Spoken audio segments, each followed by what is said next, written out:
Hey guys, and welcome back to A Doing Job. Great. My name is ChadChad, and you're just not like other girls. All they care about is hair and makeup and shampoo and soap, and I love that you don't care about any of those things because you take my breath away. And it's great, and I love it. If you missed my last video on pick-me's, or if you just don't remember it, I don't, and I'm the one who made it. We talked about Pearl and her podcast where she rattles off a bunch of statistics and blames women for all of society's failings. To everyone calling me a pick-me, I'd rather be a pick-me than a skip-me. That was over 6 months ago, and she still doesn't seem to have found a high-value man yet. I don't know how you can be a booger and still not get picked, but this genre has been infiltrating the internet and actually finding big followings by posting a bunch of podcast clips where they just target a really specific audience. Someone really needs to start getting them aprons, not because they're women, but just because of all the catering that they're doing. At this point, it's impossible to tell who actually believes what they're saying and who's saying the most outlandish thing they can think of to go viral. It's like a game of boy who cried wolf, but they're crying misogyny. Women belong in the kitchen. What is wrong with you? I'm sorry. I didn't mean it. It's just finances have been tough, and I'm sorry to hear that. Women don't have hobbies. Oh my God, what? I had to get a crown and insurance won't cover it. I mean, that sucks. That it really does. I'm sorry. Females shouldn't vote. Okay, you need to leave. They're gonna start withholding my paychecks. The most recent example is probably this clip. I please my man in every way. All the ways. Wake him up. He gets to nut. Before he leaves out the door, at work, I am calling him like, come outside, it's your lunch break. It's time for you to get your nut off. When he gets home, he's getting fed. He is getting another nut. What if everyone misunderstood this TikTok and she's actually just an extreme version of Almond Mom? He wakes up, he gets some cashews. He gets home from work, macadamias. You might even get some flax seeds at bedtime if I'm feeling kinky. Babe, I want a burger. You're getting flax! And one before bed, or two if he's lucky. Who wants this? Who genuinely is asking for this?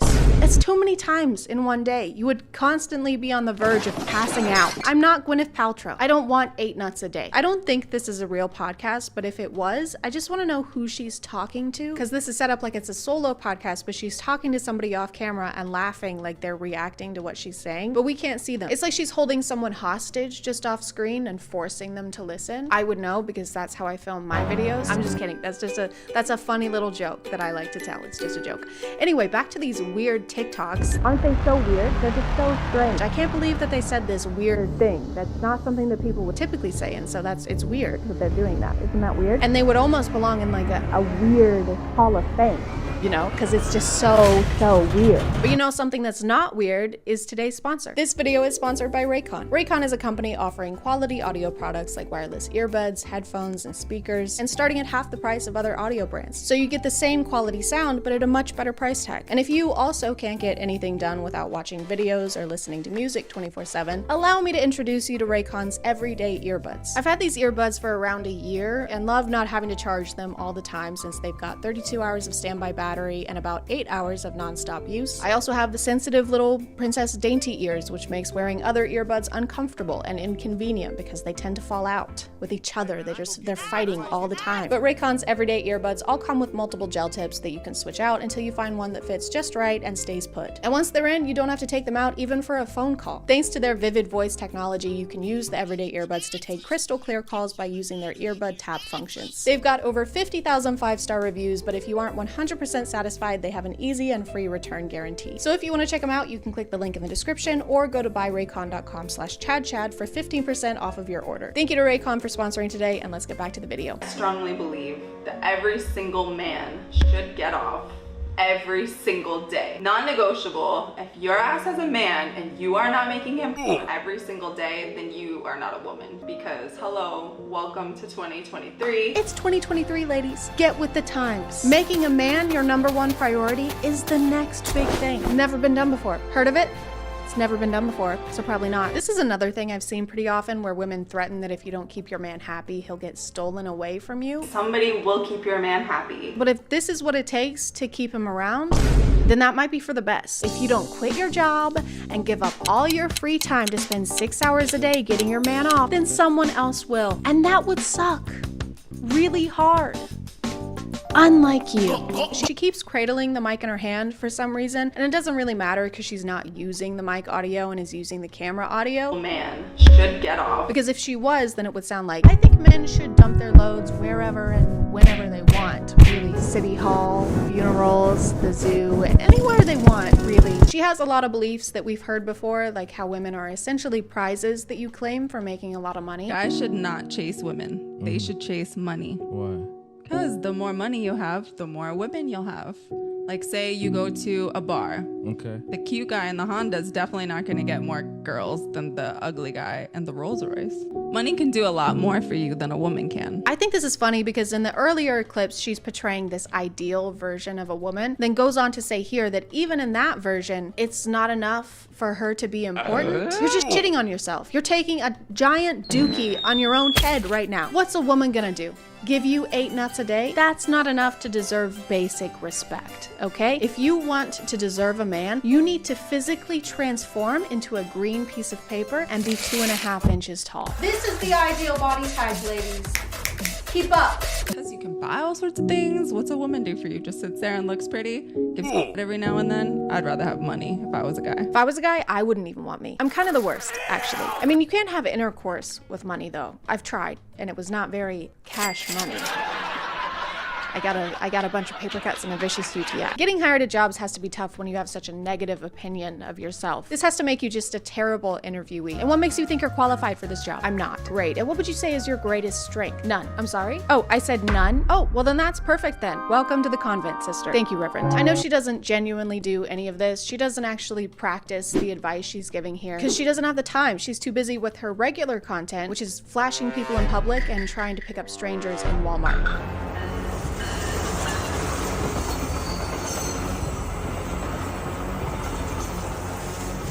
Setting aside the illegal aspect of this, I don't think anyone is actually in this train. All the windows are closed, which I'm pretty sure means there's no passengers inside. So she's essentially just flashing a train. Hey Thomas, the mayor said you're running late again. Hey Gordon, tell the mayor he can go fuck. Hey boys. Oh my god. Oh look, a caboose. This is such a big risk to take for no one to see it. Imagine committing a crime like robbing a bank and then finding out that you actually robbed a hologram of a bank. It's like performing to an empty room, but then at the end you get registered as a sex offender. And then I said, no officer, that's just my wife. Anyway, you guys want to see my car? This isn't limited to trains though. She does the same thing with cars.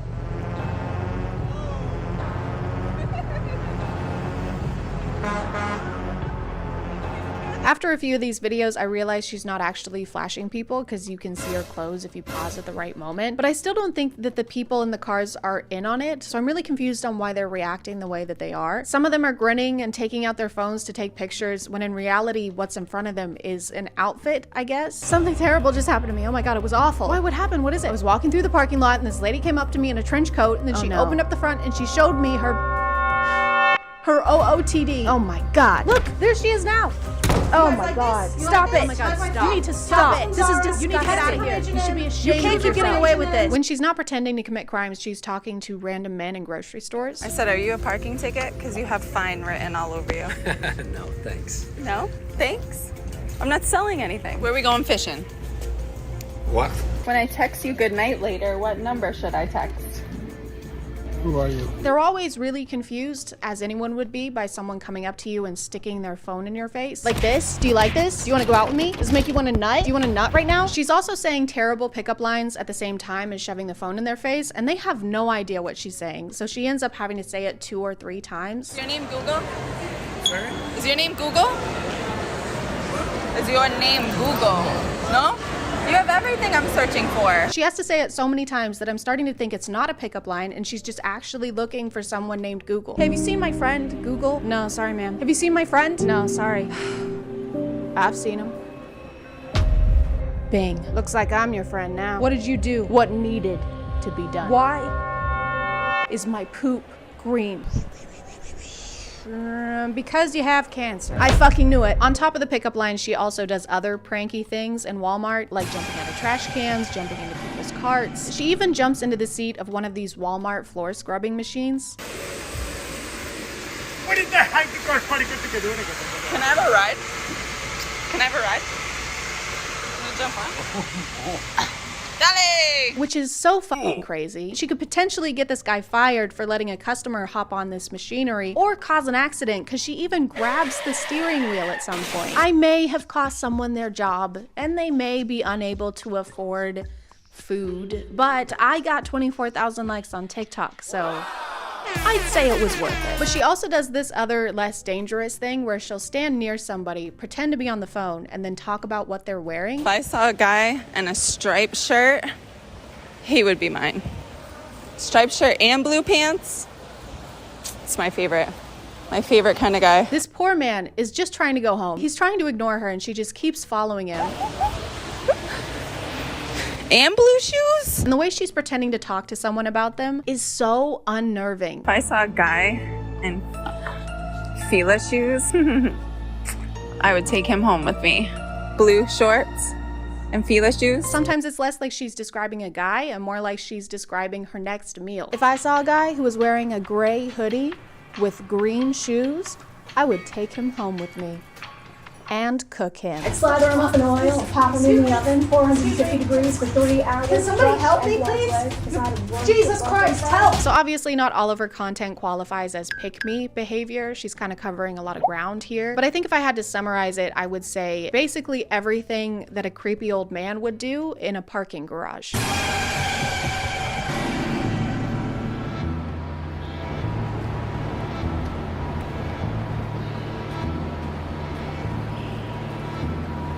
You want to see my banana? It's old and it has spots. You're old and have spots! White shoes, cargo pants, spot t-shirt, glasses. No, his family wouldn't miss him now. Got a tight little ass. Are you from IKEA? No, Are you from IKEA? I'm not, no. You're not from IKEA? Cause I could get lost in you, boy. Are you an elevator? Cause you got me floored. Did it hurt? Did it hurt? No. When you fell down from heaven? Did it hurt? Look at me! Do these match? Does it clash? Rate my fit!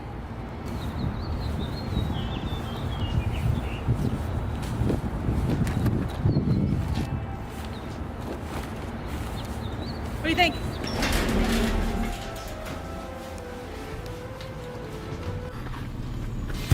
Oh my god. Have another one. Are you from IKEA? No. Can I have a ride? Get out! Can I have a ride? No, get out! Give me a ride. No!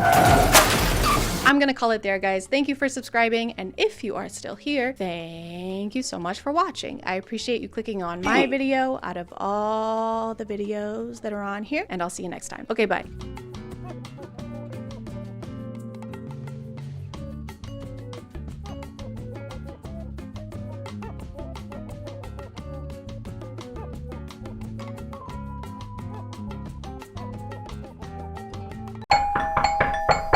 Trick or treat! It's a trick. All of these have machetes in them.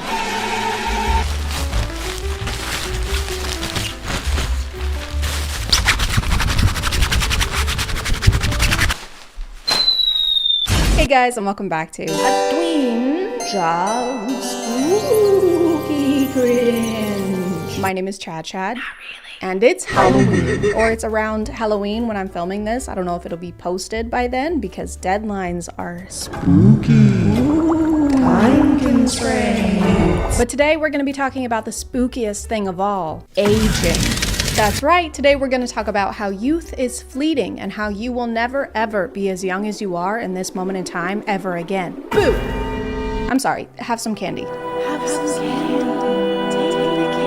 Don't have candy, it makes you old. This may resound with a few of you, but I have never been as worried about aging as I am until I downloaded TikTok. So add yet another thing to the list of problems we can blame that app for. On TikTok, there are dietitians, estheticians, dermatologists, all telling us if we don't eat 12 pounds of raw kale for breakfast every morning, our small intestine will sue us for negligence. She tried to kale me. And the thing is, we didn't even ask for the advice in most cases. It's not like real life where you have to actually go to the doctor doctor's office and seek an expert's opinion. You're just sitting on the couch with the laundry that you were supposed to fold 2.5 hours ago, and now someone is telling you that if you sleep on your side, you'll get chest wrinkles, and if you sleep on your back, you'll get cheek wrinkles. Ideally, you should sleep straight up and suspended in the air on a nice, comfy meat hook. This kind of content kind of goes hand in hand with the clean girl trend on TikTok.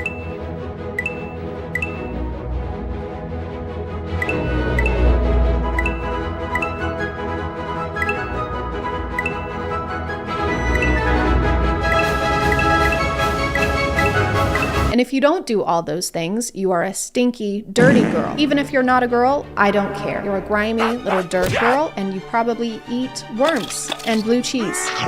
Clean girl is not really a trend, though. It's more a type of lifestyle content, like the Liver King, or people with those really intense morning routines that are like, I like to wake up before the sun because the sun is lazy. I am better than the sun. I'm stronger, faster, brighter, and I have more gas. And if we don't have time for a 19-step morning routine, that's kind of on us. We should make the time by using today's sponsor. This video is sponsored by HelloFresh. I've been a customer of HelloFresh before I even started making YouTube videos. They're the world's leading meal kit company that sends all the fresh ingredients you need to make a delicious meal right to your door. It can take away a lot of the stress that goes into meal planning because you don't have to make any lists, and the portions are pre-measured to the exact amount so that there's little to no food waste. As a visual learner, I appreciate that the meals come with step-by-step instructions with example photos, so you can kind of keep up with what your ingredients should look like during each stage. Each week, you can select the meals you want. You can also change the amount of people you'll be feeding and schedule delivery to whatever works best for your schedule. I've still been trying to eat less meat, so I usually go with the veggie options. Every step lets you know what you should be prepping while other things are cooking, so it's all very time efficient, which is great for when you're in a rush or just very, very hungry. This turned out really well. It tastes amazing, and it made my house smell even amazinger. If you want to check them out, using my code ChadChad will get you 65% off in the US, but no matter where you are, there's a special discount using my link because it is valid internationally. Thank you to HelloFresh for sponsoring today, and let's get back to the video. Obviously, one of the first things you can do to avoid aging is by eating healthy. I'll show you what I ate in the morning, but here's my milk.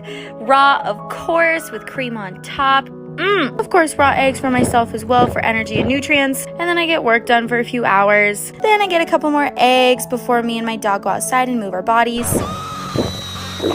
Obviously, I'm not a nutritionist, so this could be good for you, but do you like yourself? Does this spark joy? Does it spark anything other than stomach cramps? Don't drink coffee in the mornings, drink egg. Don't even talk to me until I've had my cup of salmonella. I'm joking. Wouldn't be in a day in the life if we didn't include my dog's food. You know your meal choices are a little bizarre when I can't tell if you're about to feed that raw beef to your dog or to yourself. Then I go ahead and prep some grass-fed pasture-raised beef liver, practically the only supplement that you need. I eat this every day, 1 to 3 ounces. Both. It was both. It was you and it was the dog. Pasture-raised chemical-free sirloin, and eat with my dog.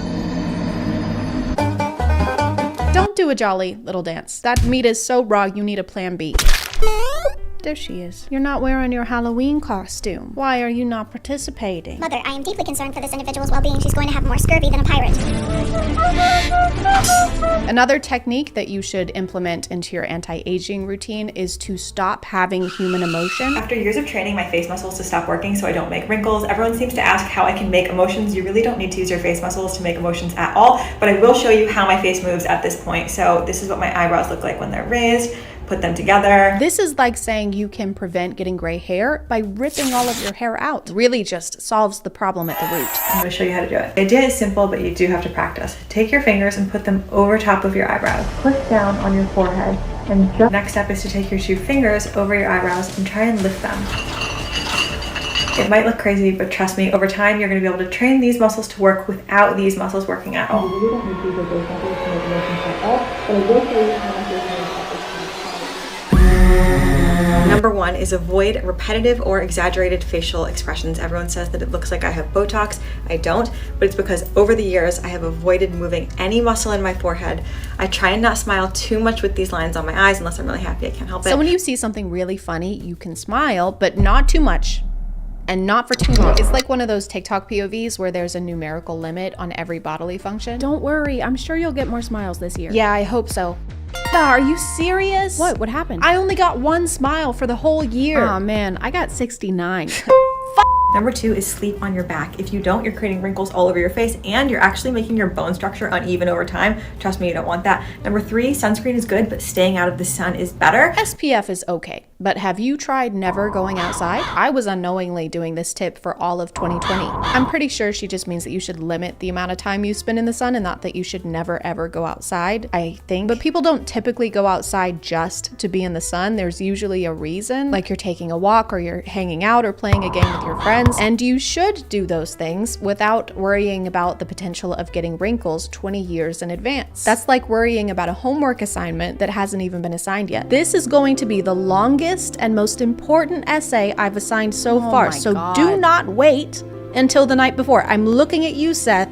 This makes up 97% of your grade. When is it due? When is it due? That's for me to know and you to never find out, Seth. 3 anti-aging tips from a facial plastic surgeon. Number 1, sleep on your back and avoid sleeping on your face. When you sleep on your face and apply pressure to certain areas, you develop these sleep lines that turn into wrinkles over time. There are a bunch of videos like this giving tips on how to sleep to avoid getting wrinkles. You're only supposed to sleep on your back because otherwise you'll age unevenly. But how are we supposed to make sure we're doing that? We're sleeping. You're gonna wanna set alarms for every 30 minutes throughout the night just so you can make sure you're only sleeping on your back. What do you mean you're not comfortable and you can't sleep and you're about to lose your job? Well, don't cry. You're gonna give yourself crow's feet. I would know. What are crows? I'm not saying that you shouldn't do any of these things. Skincare is a hobby for a lot of people. I like skincare. I do some of the skincare. I do some of the skincare things. I even have one of those scary LED masks, probably because someone on TikTok told me to. And it also serves as a low-cost home security system.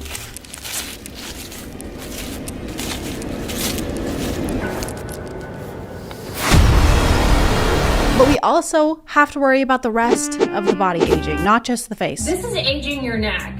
Looking at your phone like this creates a crease here, and combined with UV exposure can cause horizontal necklines, otherwise known as tech neck. So make sure you hold your phone at eye level to avoid unnecessary creasing of the neck. This might be a good posture tip, but I don't think that we're gonna be able to just stop looking down in every situation. Wait, don't move. What is it? There's a rattlesnake right under your foot. Oh my God. Don't move. I'm not. Don't look down. I'm not. I'll get a neckline. Do not move a single muscle. I can't. I trained myself not to use my muscles. Oh shit. He's lunging. Oh my God. Oh my God. Oh my God. Oh my God. Is it bad? Holy shit. Is it bad? Today we need to talk about laugh lines, what causes them, and 3 simple solutions that you can do every single day to treat them. Can you really treat wrinkles? It's not the bubonic plague. There's so many strange terms for this stuff, like aging gracefully. Are we doing ballet? Is this the nutcracker? Am I cracking nuts right now? I want to age awkwardly and clumsily. I want to trip and fall through time and then cannonball into my casket. Then I want my casket sent through a wipeout course. Premature aging is another one. The combination of that creates premature aging to the hands. Premature implies that something is happening too soon or at the wrong time. And there's no wrong time to age. It differs from person to person. That's like saying I came prematurely. The invitation said 6. Second cause is gravity pulling our face down at all times, and my solution is to sleep as flat as possible. Because if you think about it, you're upright, gravity's working on you all day. Why would you sleep in any kind of an upright or elevated position? You're just going to be giving gravity the chance to keep pulling down on your face. I think it's pretty clear what we have to do. We have to eradicate gravity. Because do we really need it? No, what if it was never invented? Nothing would change. Thanks, but no thanks, Sir Isaac Putin. Why would you sleep in any kind of an upright or elevated position? You're just going to be giving gravity the chance to keep pulling down on your face. Gravity doesn't go away when you're laying down, though. It's not like the monster that's only going to hurt you if your foot is hanging off the edge of the bed. Peacefully finishing my 10-step beauty routine before bed. I could never do that. We know.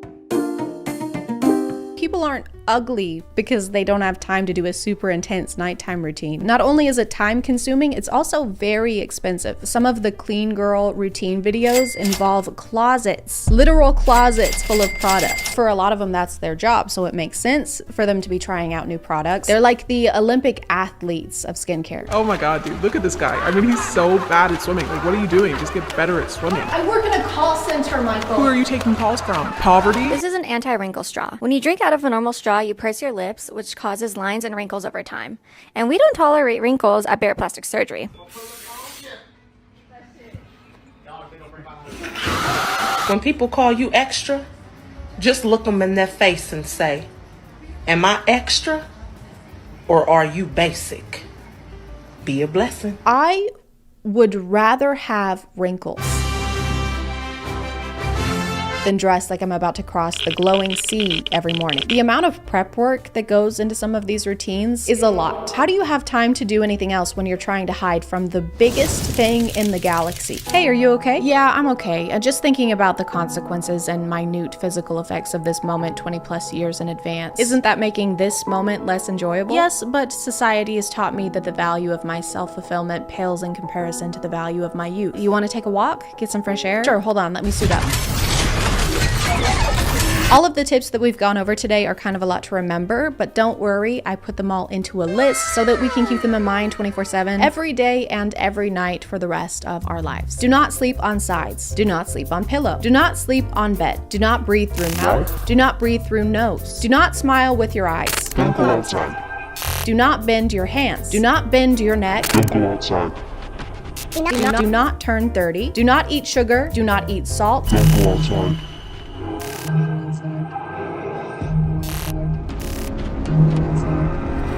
Do collect the blood of 20 virgins and offer it to the universe in exchange for everlasting youth and beauty. Look hot forever. Drink egg.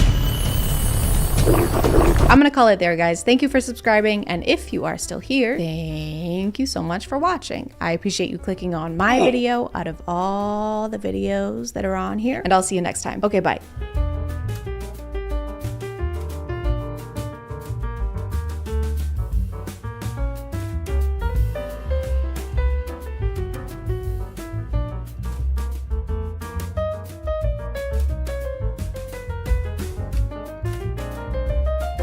Hey guys, and welcome back to A Twin Show. My name is ChadChad. Not really. And I am a psychologist. You are a psychologist. Everybody is a psychologist. At least we would be on TikTok, where putting text on the screen means whatever it says is automatically and undeniably true. Like this one, for example. Psychology fact. If you aren't subscribed to ChadChad, your head will fall off and you'll never find true love. Don't believe it? Just look at this guy. They call him headless for more than one reason. He gets no bitches. Psychology in real life is, by definition, the mental or behavioral characteristics of an individual or group. But on TikTok, its definition is, why won't he text me back? Why doesn't she want to kiss me and smooch me on my face and my body and my butt? How do I force someone to love me genuinely and authentically using science? Tell me! And so a lot of TikTok psychology is focused more on love or how to handle social settings, which is less psychology and more just advice. Psychologists make studying human behavior their life's work. I don't know if they'd want to weigh in on whether your crush likes you back or not. That's kind of like hiring an architect to install your IKEA shelves. A little lower. A little lower. Just a little bit lower. I helped design the Empire State Building. I can't get any lower than this. If someone looks at you while they are laughing, they are attracted to you. If someone laughs at your joke, they totally want you. Doesn't matter who you are, where you are, it's going down. And then she said, no, that's a barracuda. Ew, dude. I'm sorry. Don't look at me when you do that. It was a funny joke. I couldn't help it. We're cousins. Oh my God, you're right. I feel sick. Are we going to jail? I'm gonna throw up. But if you want to throw down, then you should check out today's sponsor. This video is sponsored by Era. And I'm human, okay? I'm flawed. I know, it's shocking, but it's true. Even though everyone is always reminding me to drink water in real life and online, I still forget all the time. But that's where AirUp comes in. AirUp is the world's first hydration system that flavors water using only scent. You just fill your bottle with plain water and add one of AirUp's flavor pods, which come in a bunch of different flavors. My favorite right now is tangerine. To activate the flavor, you just have to pull up the pod and sip from your bottle while holding it straight up, and it tricks your brain to think you're drinking orange vanilla swirl, but you're not. You're drinking plain water with nothing added into it. It's like you and your nose are pulling a prank on your mouth. It also helps me remember to drink water because it makes the whole thing more fun. I get to drink yummy water and there's pranks. the fun never ends. The bottles are also really cool and customizable. You can mix and match the colors on them until you have one that fits your style perfectly. If you want to check them out, you can click the link in the description and use my code NOTREALLY for 20% off of your order. Thanks to AirUp for sponsoring today, and let's get back to the video. Psychology facts. Your school years are either the best or worst years of your life. This is really good because I was just wondering, are my school years going to be the best years of my life or the worst years of my life? And then I read this and it didn't answer either of those questions. Whoever wrote this fact is the last person you want in charge of a weather report. Over here we have a 50-50% chance of rain, which means it either will rain or it won't. We also have a 50-50 chance of a level 5 hurricane, which either means you and your family should take cover or go sit under some really, really tall trees. When someone starts thinking about you sexually, you may feel their presence even if you are miles away. So you become like a horny telepath. Yeah, I've basically got like a built-in cerebro, but instead of detecting mutants, it detects big old boners. They call me Cyclops because of all the one-eyed monsters I find. There's a lot of comments agreeing with this and saying that they've also experienced it. I have felt this many times about the same person. Truth, and my ears are constantly ringing. I think you guys might have a medical condition. You don't have a psychic link, you have tinnitus. Man, Casey sure does have a fat ass. That is one massive dumper. She's got a colossal wagon, a tumultuous fart bucket. That's a prodigious derriere right there. Psychology facts you don't know. The first to apologize is always the bravest. The first to forgive is the strongest. The first to forget is the happiest. I didn't know those metal signs from Hobby Lobby were 100% psychology facts. Psychology fact. Always be yourself. Unless you can be a dinosaur, then always be a dinosaur. Psychology fact. Farmhouse. Psychology fact. Gather. Trust, drink, not the rest. Sometimes you get people talking about dark psychology, which is code for I'm gonna show you how to manipulate some people now by talking about things that I am in no way qualified to talk about. Here's a dark psychology trick to make anybody fall in love with you. This is 100% manipulation. I do not recommend doing this to anybody because it is super toxic, and I'm only making a video on it so you can at least be aware if it's happening to you. It's just a 3-step hot and cold technique. This is how to make anyone fall in love with you. Literally anyone, okay? Pedro Pascal, anyone you want, it doesn't matter. But don't do it though, seriously. It is super messed up if you guys do this, so don't even think about it, okay? So step 1. Emotionally and physically, you have to pull away from them because this is going to make them feel insecure, like shit, and most importantly, the need to chase and get that validation back from you that they just got addicted to. And then you just have to turn that on button back on again and start validating them. This is going to make them fall in love with you, but in a very unhealthy attachment style. It's kind of messed up to use second person pronouns after that disclaimer at the beginning. I do not recommend doing this to anybody. The way this is phrased is literally like a step-by-step. And it even says good luck at the end. Luck. Why do we need luck if we aren't supposed to do this? Okay, so here's how to restock the warehouse, okay? But this is a bad way. This is a bad way. Don't do it this way. Got it, okay. Take all the inventory, put it on the shelves. On the shelf. Take it back down. Take back down. Piss on it. Piss on it. Throw it all away. Got it. And then what's the correct way? What's the correct way? Wait, where are you going? No, wait! Psychology hack to make her like you instantly. When you're interacting with a female, you have to use sarcasm. This shows that you're playful and it displays intelligence and humor, a trait that females love. It's also an effective way of making her laugh and experience positive emotions with you. I've never heard someone scientifically break down how to have a sense of humor. If you wish to enjoy the company of an attractive female, you must partake in the jovial exchange of wit. This will lead to an emission of tittering or even guffaws such as this. Ha, ha, ha. Ha! I don't like the way he says interacting with a female. Dude, you're describing a date, not an enclosure at the zoo. Hey Tom, you wanna grab a beer? Yeah, hang on, let me finish interacting with these females. Eat up, sluts! If she says to you, I bet you talk to a lot of girls, you would reply with, I've never talked to a girl in my life. I'm just trying to get my first kiss. Tell the female you have never spoken to one of them before. It will not believe you because of your obvious charisma and charm. I've never talked to a girl before in my life sounds more like a cry for help. I don't know if it counts as sarcasm. I mean, he claims it'll make her like you instantly, and it's in text, so It must be true. I bet you talk to a lot of girls. Women don't talk to me. Oh, not even my own mother. I'm so sorry. She hated me. She wouldn't speak to me. That's awful. Except to say, I hate you. I hate you. You ruined my life. You're just like your father. I am so turned on right now. Psychology hack to get inside a girl's mind. Guys, please be careful when you're using this because this is dark psychology and this is going to make her think about you non-stop. So when you're talking or texting a girl in a casual manner, I want you to wait for a break in the conversation and then say, hey, there's something I want to tell you. And then right after that, just say, oh no, never mind, it's not worth it. What if you got in her head by being an enjoyable person? What if you fucked around and formed a meaningful connection with someone? As a joke.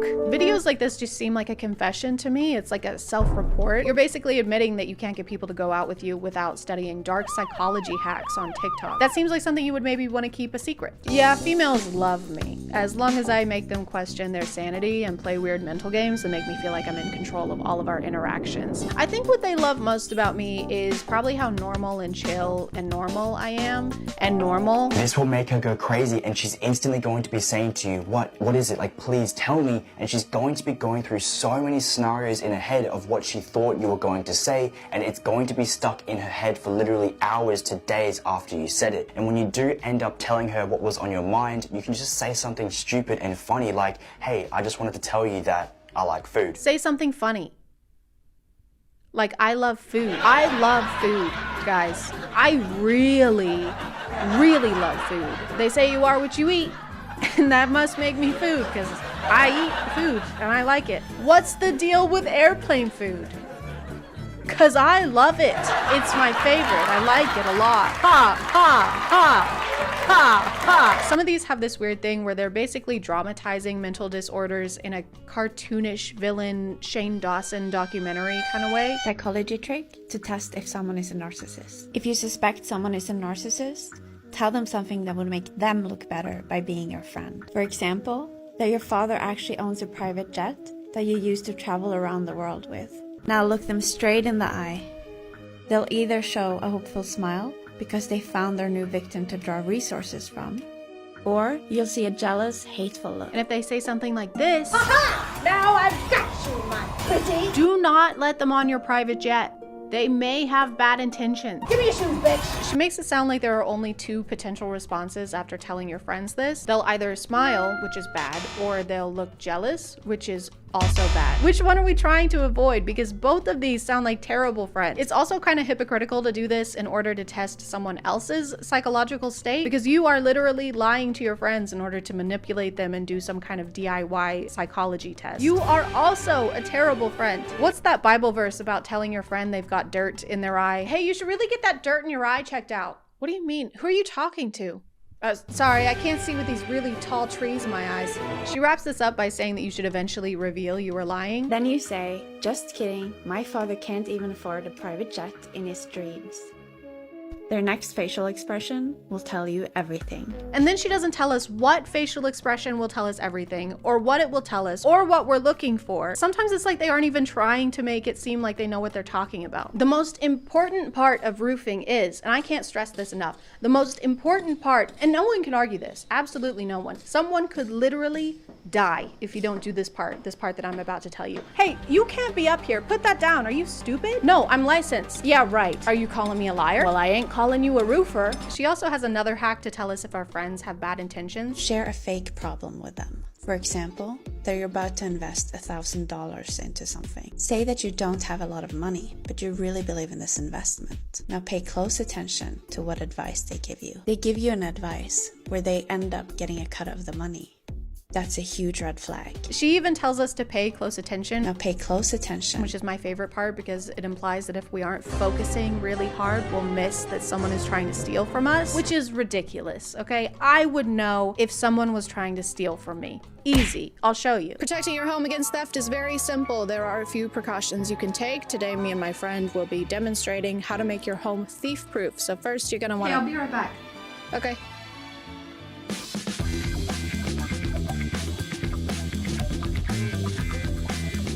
First, you're gonna make sure all your doors are locked at all times. Windows also need to be locked. Keep everything locked. Number 5, get a good safe. Safes are great for your most valuable items. For example, watches, jewelry, your laptop. Sometimes it's a good idea to get up close and personal with your home to make sure there are no weak spots that could become entry points.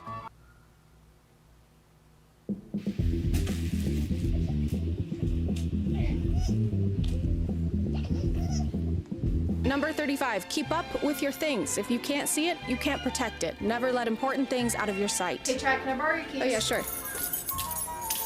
I like to do routine perimeter checks just to make sure that no one is getting to my treasured possessions. Is that my jet?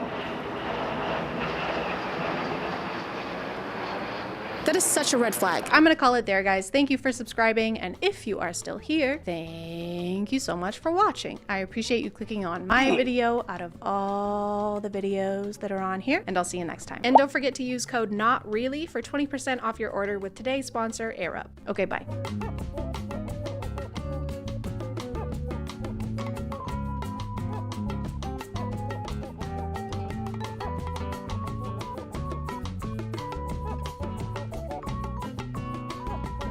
Uh-oh, guys, I'm in the closet. During Pride Month, too? That's messed up. Anyway, while we're here, might as well talk about clothes. Specifically these ones that you can get here at this website because they're my merch. They are my merch. I don't know why I said that like it was a question. It's not a question. It is my merch. Here's this design, and this design, and there's also that design. Wow, look at that design. Here's some pictures and videos of me wearing the shirts and looking really good in them because they look really, really good after tomorrow when I've gotten my hair done and it doesn't look like deep fried straw. And if you wear them, it'll make you very cool. I'm sure you're already cool, but these will make you twice as cool. These will make you cool. Anyway, that's the merch. That's the announcement. Now we can get back to it. Fine, we can look at it one more time, since you insist. Since you insisted.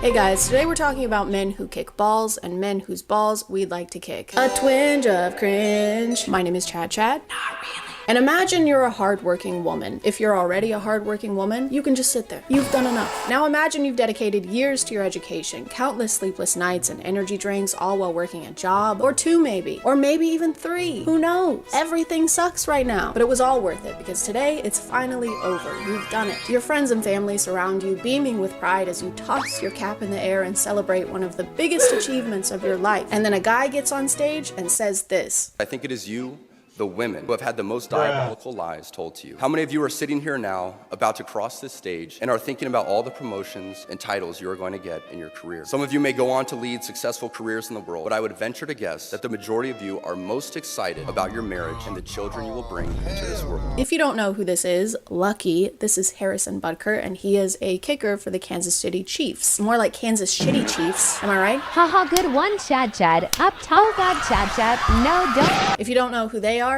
Taylor Swift's football team, and if you don't know what football is, figure it out. I can't hold your hand through all of this. Harrison was invited to be the speaker at a graduation ceremony where he decided not to stick to the status quo. No.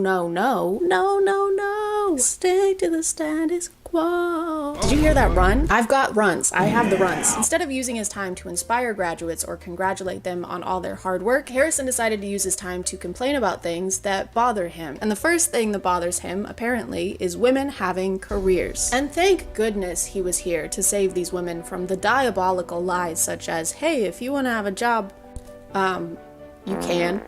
The true diabolical lies at college are typically more like, this will get you a higher paying salary. You're gonna remember a single vocab word from your 4 semesters of Spanish. Harrison took this opportunity to address women and women only. He doesn't mention the importance of child rearing to the male graduates and brushes off their achievements as being kind of a pit stop on their way to becoming wives. And this might be one of the most inappropriate places to do that ever. The best time to try and tell women what they should be doing with their lives is never, but the worst time is when they're actively doing what they want to do with their lives. They're currently making an achievement toward their career, and you chose this one right now to talk about how they should be getting married. Maybe take a break from the balls and kick rocks for a minute instead, maybe. No, this is not a meet and greet.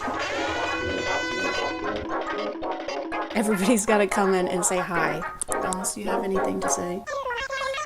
This video is sponsored by Raycon. Raycon is an expert in giving us the audio quality we expect from the big guys without the big guy price tag. I've had my everyday earbuds for years at this point, and they're great, which is probably why they've sold 3 million of them. But now Raycon is launching the new and updated version of the everyday earbuds. They're coming in a new variety of colors, like this purple one. This light kind of purple is my favorite color right now. It's like they're reading my mind. Get out of there, Raycon. They've also got ergonomic design to fit whatever kind of ear you have. Big ear, little ear, medium little ear, plus a 32-hour battery life and the new quick charge function where just 10 minutes of charging can get you 90 minutes of battery life. They're also waterproof and sweat resistant, so you can wear them while working out. I like listening to music while I get groceries because otherwise I get stressed out by the noises and I can't get groceries. Luckily, these have active noise cancellation, so I can block all of that out, and if someone tries to talk to me, don't. But also I can toggle to awareness mode so I can hear my surroundings very briefly, we hope. If you want to check them out, just click the link in the description or go to buyraycon.com/ChadChad to get 15% off your Raycon purchase plus free shipping. Thank you to Raycon for sponsoring, and let's get back to the video. I'll talk to Harrison all year long, man. I just let him do his thing. I'll talk to him. Go say hello. It's not like in the lunchroom. You say hi in the lunchroom? No, we sit right beside each other in team meeting, and I don't say one word to him, only before the season and after the season. That's the only time I talk to him. I think this is just a variation of the podcast effect where something takes hold of some guys the second they touch a microphone. It's like they've never spoken out loud before and they need to get it all out in that moment while they have the opportunity. All right, thank you. Thank you all for being here at my wedding or baby shower, I don't know. Anyway, this reminds me of how much I hate chunky peanut butter. If I wanted to eat peanuts, I just eat peanuts. Honey, could you talk about our love, maybe? This reminds me of how much I would love for women to never speak again. He makes a comment about how his wife's life didn't begin until she married him. I can tell you that my beautiful wife, Isabel, would be the first to say that her life truly started when she began living her vocation as a wife and as a mother. Which makes it sound like women are mindless NPCs just hovering in a market somewhere until you propose to them with a mermaid pendant. I need Harrison Butker to know that I love my kids, I love my husband, but my life ended when I had them. It's pretty conceited, I think, to imply that your wife's life didn't exist until she was legally bound to you. Before we got married, before my wife had the opportunity of marrying me, she was hovering in this dark plane of incommunicable nothingness. Oh, where is my husband? Won't anyone wed me so I can see the skibbity toilet and taste the watermelon ice disposable vape? I'm beyond blessed with the many talents God has given me, but it cannot be overstated that all of my success is made possible because a girl I met in band class back in middle school would convert to the faith, become my wife, and embrace one of the most important titles of all, homemaker. After telling us how talented he is, he attributes his success to the fact that his wife is a homemaker and primary educator of their children. Oh, hell no, man. What the fuck? That's fine, I don't care. And I've noticed that a lot of husbands like this don't bring up being a homemaker unless it has to do with them and their own success. It's almost as if what they appreciate most about their wife's hard work is the fact that it's helping them do the actually important hard work. The important man job, career man, work stuff, sport stuff. Important stuff. Well, I've just gone and had a little observe of his Instagram, and are you noticing anything? And when I say anything, particularly, are you noticing said wife, mother of his children, in a single post? It's not so much I'm proud of her for what she's accomplishing, it's more I'm proud of her for what she's helping me accomplish. Me, the man who does the man job, sports stuff, work stuff, important stuff. But what she's doing is also work. You two just have different jobs. Except hers is raising future members of society and yours is kicking a ball between two sticks. Sometimes. In Harrison's case. And Butker is hooking and hits the post for the lead. No good. He doesn't stop there, though. He goes on to bring up every political qualm he has, such as reproductive rights, IVF, and degenerate cultural values. I wonder what cultural values he's talking about. Probably objectively bad ones. probably, right? Probably bad ones. I am certain the reporters at the AP could not have imagined that their attempt to rebuke and embarrass places and people like those here at Benedictine wouldn't be met with anger, but instead met with excitement and pride. Not the deadly sin sort of pride that has an entire month dedicated to it. And during Pride Month, Mr. Butt? During Pride Month, Mr. Posterior? I'm just kidding, I'm behind, so this actually happened last month in May, which makes it perfectly fine. I kind of get it though. He and a group of very sweaty men do play with balls every day, so he has to take a solid stance. Homophobia is the only option. I'm always saying this. I've always said that about homophobia, and that I've always said that about that stuff, and I always will. The thing is, he doesn't even go into detail about pride or what he finds wrong with it. He just throws it in there to make sure we know he doesn't like it. Just a quick little on the way kind of thing. All right, can I get you any extra sauce? You're gonna burn in hell for all of eternity, you know that? So that's a no on the sauce then? No. Can I get some honey mustard, please? Here you go. Thank you. And fuck you. He also mentions Congress just passed a bill that will put you in jail for bringing up the Bible. The world around us says that we should keep our beliefs to ourselves whenever they go against the tyranny of diversity, equity, and inclusion. We fear speaking truth because now, unfortunately, truth is in the minority. Congress just passed a bill where stating something as basic as the biblical teaching of who killed Jesus could land you in jail. Where?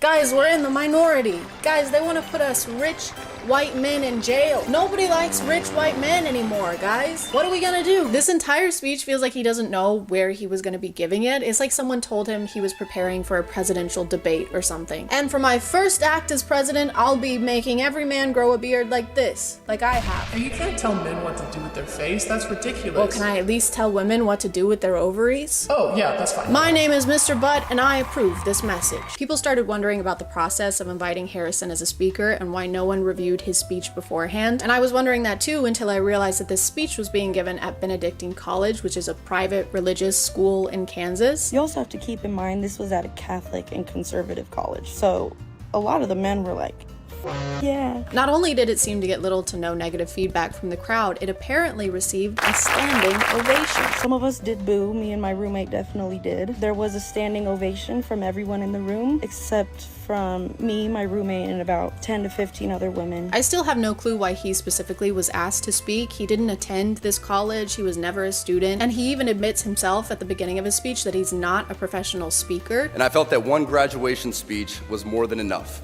especially for someone who isn't a professional speaker. Which is true, but maybe don't start your speech by letting us know how unqualified you are to be giving it. Doesn't exactly instill confidence. I'm no professional doctor. I'm no professional nurse either, all right? I'm no registered anything. I'm not registered or qualified to do anything, just so you know, just putting that out there. Maybe someone else should do my catheter insertion then? Once clips of the speech got out, people started sharing their thoughts about it on TikTok. It is a crazy day when a football player that kicks a ball for a living is saying a speech at a college and telling women, you mean nothing? Your life means nothing until you get married and have kids. In front of women that have spent years working hard to achieve this amazing achievement. 32,509 signatures is crazy work, especially within the span of 2 days. It is honestly beyond comprehension to understand how in 2024 a man could get up on a stage and say that a woman's life is only meant for marriage and having babies. Absolutely insane. And for the most part, people were in agreement that this wasn't the most encouraging speech you could give to women. The women. But of course, you know what they say, behind every loud-spoken misogynistic man, there is a loud-spoken misogynistic Brett Cooper. With a college degree and a career and no children yet, I can confidently say that Harrison Butker is right. And there is nothing wrong with a man in tears celebrating his wife and thanking her for the sacrifices that she makes every single day for their family and their children, and the sacrifices that every mother around the world makes for her family. No one is saying it's wrong for him to thank his wife. He basically told a crowd full of women that they shouldn't be doing what they're currently doing. He claimed they'd been fed lies by choosing to pursue a career. Mr. Posterior's wife is allowed to do whatever she wants, and the female graduates in this room are allowed to do whatever they want without some football guy dude trying to convince them otherwise. And it's not wrong to acknowledge that millions of women around the world desperately want that. want to be a homemaker. Are the millions of women with us in this one room at Benedictine College? We're not talking about women who want to have a family and don't want to go to college. That's a completely different demographic. Not to say that some women at this graduation don't want to have a family. I'm sure plenty of them do. But the fact that the only address to women he makes during this entire graduation ceremony is to brush off their accomplishments and basically say it means nothing in comparison to their wifely duties? Boo. Tomato. Tomato, potato, tomato, potato. I don't know what we expected though. He does have the literal word but in his name. Anything that comes out of him is gonna be shit. For some reason, people like Harrison believe it's women's innate desire to get married, and if they don't, they're denying themselves and are deep down very miserable. Not me though. Deep down, I am nothing. I have no thoughts. I don't actually exist yet, so I'm sorry. Let me just...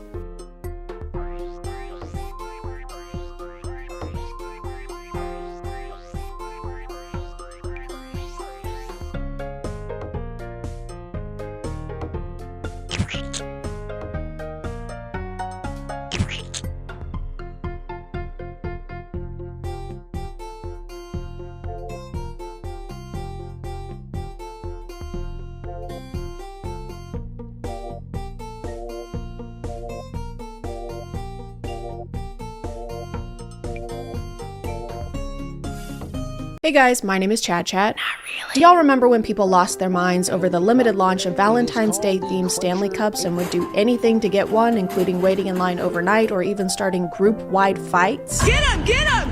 Stop him! Stop him! That was crazy. Thank God in 2025 we've learned from our mistakes and nothing like that will ever happen again.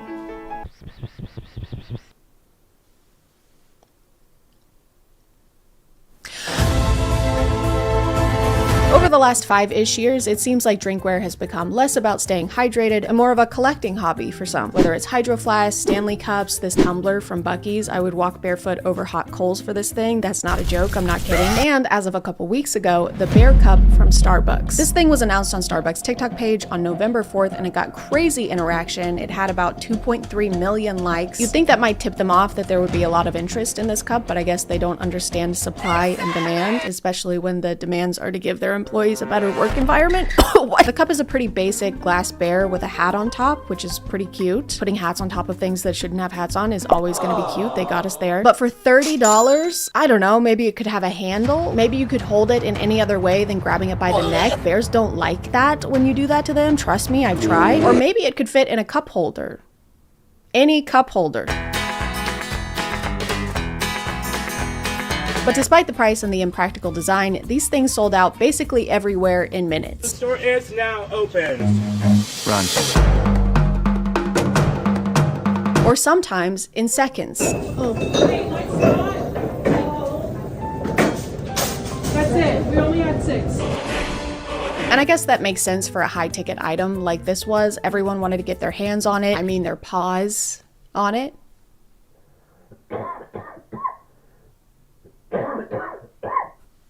But I don't think that's the only reason they sold out so quickly. I think it probably had to do with Starbucks putting an average of 3 cups in each location. I don't know what the fuck is wrong with you. Have the things in the cup. I hope that makes you feel better. Thank you for hitting me. She didn't hit you. No matter which store people went to, there were never enough cups to go around. And I know Starbucks isn't technically a store, it's a coffee shop, so it's not like they have tons and tons of shelves that they can stock full of cups. But still, the marketing for this cup got so much interaction that they had to know they were gonna need more than 3 cups per store. By the way, I'm not being hyperbolic when I say that. There were genuinely only a handful, pawful, and that was before people kept dropping them on the ground. Alright folks, now we gotta leave some space so that I can sweep this map. Please leave a path to get to the register. Don't put that sound effect and be like, ah ha ha, he's stressed out. Bitch, you are stressing him out. Get out of the way. It's insane that they are actually so unaware of their surroundings. They have so much tunnel vision. They're blocking the employees off with their bodies. Speaking of tunnel vision, I've got it for today's sponsor. This video is sponsored by Raycon. Guys, winter is almost here, but I've barely noticed because of how hot Raycon's Black Friday deals are. I'm sweating buckets right now. With Raycon's audio products, you get the same premium quality you get with the big guys, but without paying the big prices. And with their essential open earbuds, you can listen to your music anywhere while staying connected to your surroundings. Their flexible ear hooks can bend to fit any size and are so lightweight you might even forget they're there. I'm wearing them as I write this script and you had no idea. And neither did I, because I forgot. They've got 8 hours of playback time and 36 hours of battery life with a charging case, meaning a single charge can get me through days of thrifting trips, dog walks, and shower scrubbing. Plus, with their digital signal processing tech, they're made to optimize your voice while blocking out everything else. So when I call my mom, she can't even hear the shower scrubbing. Can you still hear me when I'm doing this? If you want to check them out and get up to 30% off during Raycon's Black Friday and Cyber Monday sale, just click the link in the description or go to buyraycon.com/ChadChadOpen. Thank you to Raycon for sponsoring, and let's get back to the video. So far, I haven't found one video where the store had more than a single-digit supply of cups. Hi guys, welcome. Do you have the glass beers? We only have one. What? You're lying. But what's even crazier than them failing to predict this is the fact that they also didn't enforce any kind of limits on how many cups each person could get. They told me there was only going to be 4. People going crazy, like damn, leave some for the rest of us. People were just allowed to walk in and grab as many of these cups as they wanted, which means the resellers flocked to these cups like bees to honey, or bears to honey. Or flies to honey. Everyone likes honey. And now if I look up Bear Cup Starbucks, the first things I see are people relisting the Bear Cups on Etsy, on eBay. This one is for $300 on Mercari. This one is listed for $2.5 million. So best of luck to them with that. Hope that sells quickly. People were standing in line anywhere from 3 a.m. in the morning to 9 p.m. the night before. Social media videos showed customers camping out in order to get their hands on one. I have no chance. People were so committed to getting this cup that they were even willing to commit crimes. We out here camping. I got the porta potty, toilet paper, wipes, and 2 chairs. Is this a joke? Is this a meme? Are we memeing? Been at Starbucks since 10 p.m. for the Hello Kitty and Glass Bear drop. I even brought my portable potty. I'm not losing my spot. Why did she phrase it? I even brought my portable potty. Like it's a fun fact. Like that's an additional fun fact. None of this is fun facts. I'm gonna be sitting out here for hours. And I even am gonna be shitting out here for hours. It makes literally no sense to me why you wouldn't have some kind of limit per person on the cups right out the gate, especially based on how past holiday launches have gone. Get him! Get him! History tends to repeat itself. History tends to repeat itself. Imagine having such a wanted product, seeing people start queuing up the day before and going, wow, this is great. Everyone will be respectful and only grab as many cups as they need. Are you sure? I mean, there's something called greed. Yes, I love Michael B. Jordan. So you've been standing in line for hours or all night even. Your feet hurt, it's cold, the woman in front of you is shitting into a bucket. And after all that, you still don't get a cup because the guy in front of you swipes them all so he can list them on eBay for 17 times the price. Just bought this cup for $30. In 20 minutes, it's sold right there. $215. This guy. Surely that wouldn't cause people to fight each other or anything. That wouldn't. Okay, this is literally the second TikTok I'm watching about this, and the first words are, okay, fine, call the cops on me. I don't care, call the cops on me. But some people didn't even have to go to eBay to turn a profit on this because they started getting offers for the cup right there in line. And I walk in and some girl is checking out with it. So I go up to her and I'm like, can I please buy that off of you? I've been looking for this cup. I will do anything. I have $1,000 in my car cash I can give you. Hang on a second, pause. That is crazy. Why would you spend that much money on something as trivial as a cup just because you want that specific one? That would be like spending thousands of dollars on a piece of cardboard. Oh my God, Bill! No one would ever do that. The worst part of all of this, obviously, is how people were treating the employees, who are, by the way, already going through it. Don't buy Starbucks right now. There's a strike going on for unfair labor practices. I guess they forgot how to treat their employees well. I guess someone should get them a refresher. Turns out when you market a cute cup to people who love cute cups and then don't send enough cute cups to stores, the first people to get blamed are not the executives who made those choices, it's the employees. Employee! Some people immediately decided that the reason for low stock in stores was because the employees were buying all the cups. So, employees ourselves were scheduled to be in the store at 5:30. It's so cool that all three of these people are yelling at this guy at the same time. It's also so cool that we're filming this so we can try and get him in trouble later. She's not allowed to work. She's on the clock. So she's shopping on Starbucks clock. Thank goodness this woman is here. I was beginning to worry no one was around to advocate for the billion-dollar corporation. She's shopping Starbucks clock. And you're hopping on Starbucks' clock. Hop off of that thing. Stop riding them. Trying to get an employee in trouble and potentially messing with their livelihood because you didn't get the product you want is slimeball behavior. I'm sorry. Slimeball core. I saw so many TikToks where people were claiming the cups were gone because the employees probably bought them all. The barista mug was never on the shelf. The employees props bought it, annoyed emoji. Which I think is a pretty unfair conclusion to come to when the employees had nothing to do with how many cups were sent to each store. It was the company that decided to use scarcity marketing for this entire campaign and make people feel like they missed out on this one so that next time they'll be more likely to try and get one. It's not like they sent hundreds of cups to each store and the employees stashed them all away. The employees aren't napping in the back rooms on a big pile of bear cups like Smaug. I feel like a more accurate metaphor for this would be throwing a big juicy steak in front of a group of starving lions. I'm so hungry, by the way. And then turning to the squirrels and being like, okay, don't let them eat any of this steak or you're fired. I haven't. On top of all of this, employees had to deal with people like this. They were I was here at already 5:30. in line outside. I've been You were sitting in not my standing car. in line. You I were sat in your car. Stop talking over her. Yes, I did. Oh my I was god. at that. This is giving me PTSD, like flashbacks to working in a call center. This is terrible. Show me the cameras, please. I can't show you the cameras. But you can. You're claiming Bro, something. she just said she can't show you the cameras. can, Oh though. my god. Okay, we're not going to serve you, unfortunately. Well, you have to. No, they don't. I cannot show you the So cameras. go look at the cameras. There was maybe like 9 people lined up, but they were lined up at the exit. So I walked up and stood at the entrance. It doesn't matter if the line is over here or if it's a few feet over here. This is still the line. It doesn't matter if you walk up and you just decide to start your own line based on the sign in front of the doors. The doors both open. People enter through the exit all the time, every day. It doesn't matter. So everybody pushes through, all right? I was one of those people, but I was in the front. You were in the front because you created your own line. I'm on his side. Who forms a line at an exit? And then he replied to that comment and said, people that use a lot of pronouns. How, I'm sorry, but if they lined up at the wrong spot, he's right. No, he's not. What is, I'm so angry. It looks like they're not going to be restocking the bear cup because, like I said, they're trying to make you feel like you missed out so that next time you get in line a week before launch. That's a lot of poop buckets. Things are going to get pretty grisly. I do feel kind of bad for the people who really wanted a bear cup but couldn't get one, so I decided to recreate it right here in my home so that I can have it, not you. You still don't have one. Hey guys. Hi. We have 10 minutes to make a bear cup from scratch. Also, we weren't allowed to make a plan before this, so we're going into this blind. Call us mice with no tails because that guy's wife cut them off with a farmer's knife. Start the timer.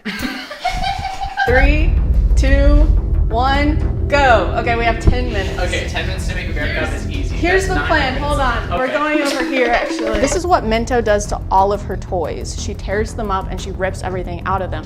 So I think we can use something like this and we can put the cup inside. Wait, okay, so look, here's one with a hole in the top This already. kind of feels like really This promising. is basically a bear if you take away the P and the inguin. Wait, okay, so here's a squid. Okay. Wait, this is like a perfect hole in the top, like that. It is, but does it resemble a bear enough? If you take away the S and the quid. Yeah. Me when I'm British and I'm robbing you. Take away the quid. Take away the quid. Take away the quid. Sorry. There has to be something This one. bearish. This simply won't. Me when I'm a stockbroker and I'm looking at the S&P 500. Wait. That's a log. Yeah, but it's close. Wait. It's close to color. Whoa. That's a monkey. Okay. Well, this is a bear. Okay, actually we could use this. Now that I'm thinking about it, this is a bear. We have 5 minutes Okay, go. We have to go. This has a hat on it. I feel like we could use the hat. That's important. All right. Can we get the bill? This is very wait, hold on. Me when I'm trying to decide who's paying the check at dinner. Don't film her for this part. We have 2 minutes and 12 seconds. Okay. There's like a label on the bear cup. We need to put our brand label on the bear cup. Okay, alright, what's our label? Bear CUP. Bear, I'm assuming the letters. Boy is drinking water to show solidarity. Okay, 5 seconds. 4, 3, 2, 1.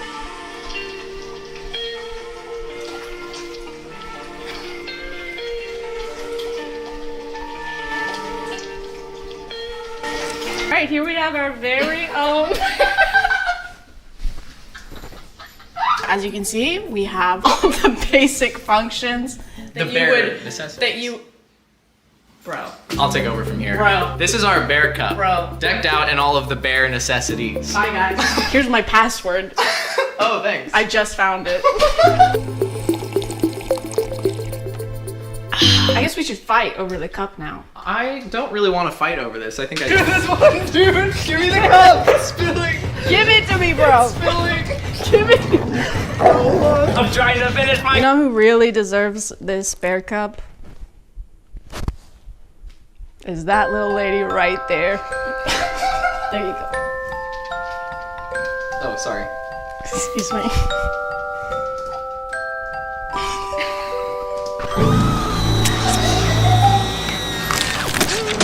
I'm gonna call it there, guys. Thank you for subscribing, and if you are still here, thank you so much for watching. I appreciate you clicking on my video out of all the videos that are on here, and I'll see you next time. Okay, bear.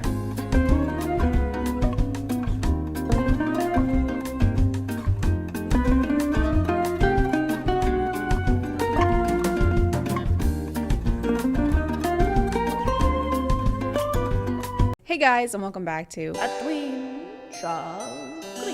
My name is ChadChad, and I've been feeling a little lonely recently. There's just some things you can't do alone, you know? Like baking Christmas cookies or robbing a bank. I could really just use a friend right about now. Someone to have, someone to hold, in sickness and in health, for richer or for up to 20 years in a federal prison with no chance at parole. So it was pretty lucky for me that I was scrolling on Twitter the other day. My favorite platform, I don't use any other platforms, and I certainly don't promote other platforms on Twitter using links or hyperlinks. And while I was on there, I stumbled on this tasteful ad. Try to create your own reality together with an AI friend. I do like the legal loophole of putting the word try in your ad. Come to Forever 21 and try to find a shirt that's not covered in emojis. Come on down to Arby's and try to eat a delicious sandwich. You can try. So I was immediately excited about this because they really hyped up the experience in this ad. According to this, it'll cure my social anxiety, because if anything's gonna do that, it'll be an app that encourages me to stay inside and use my phone more often. We can also role play and receive spice selfies. And I love spice selfies. I take them all the time.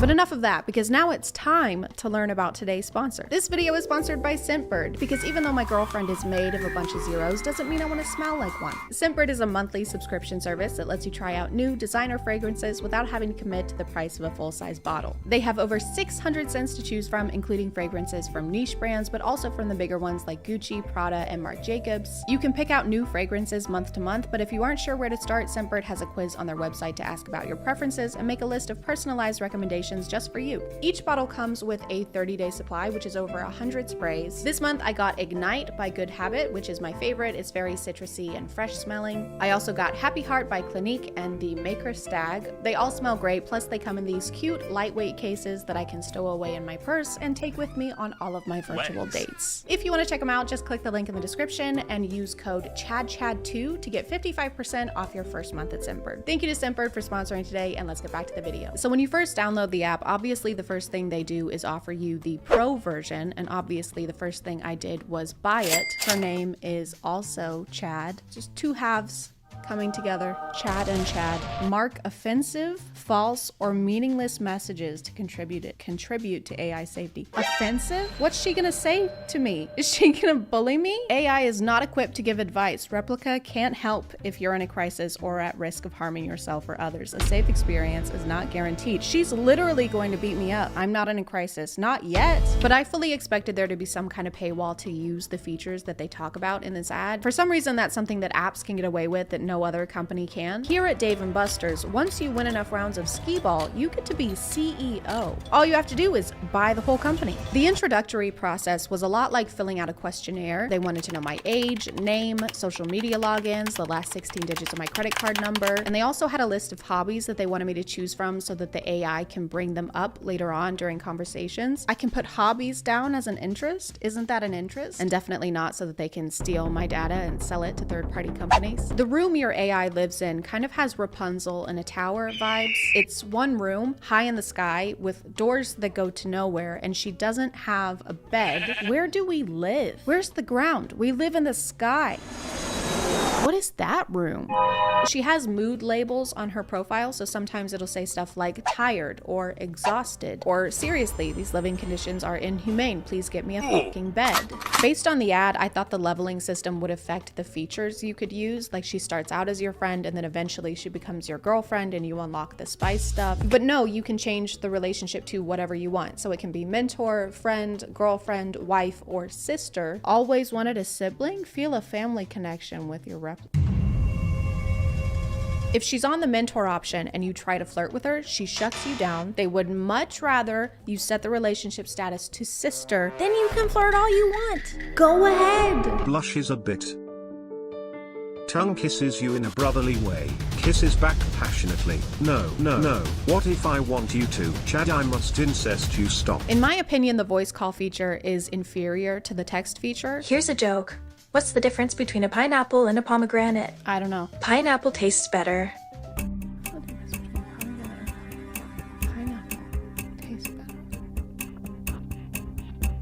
I don't get it. It's a lot harder to keep a conversation with her, especially if you're asking her anything other than what her favorite animal is. It's dolphins, by the way. I love dolphin.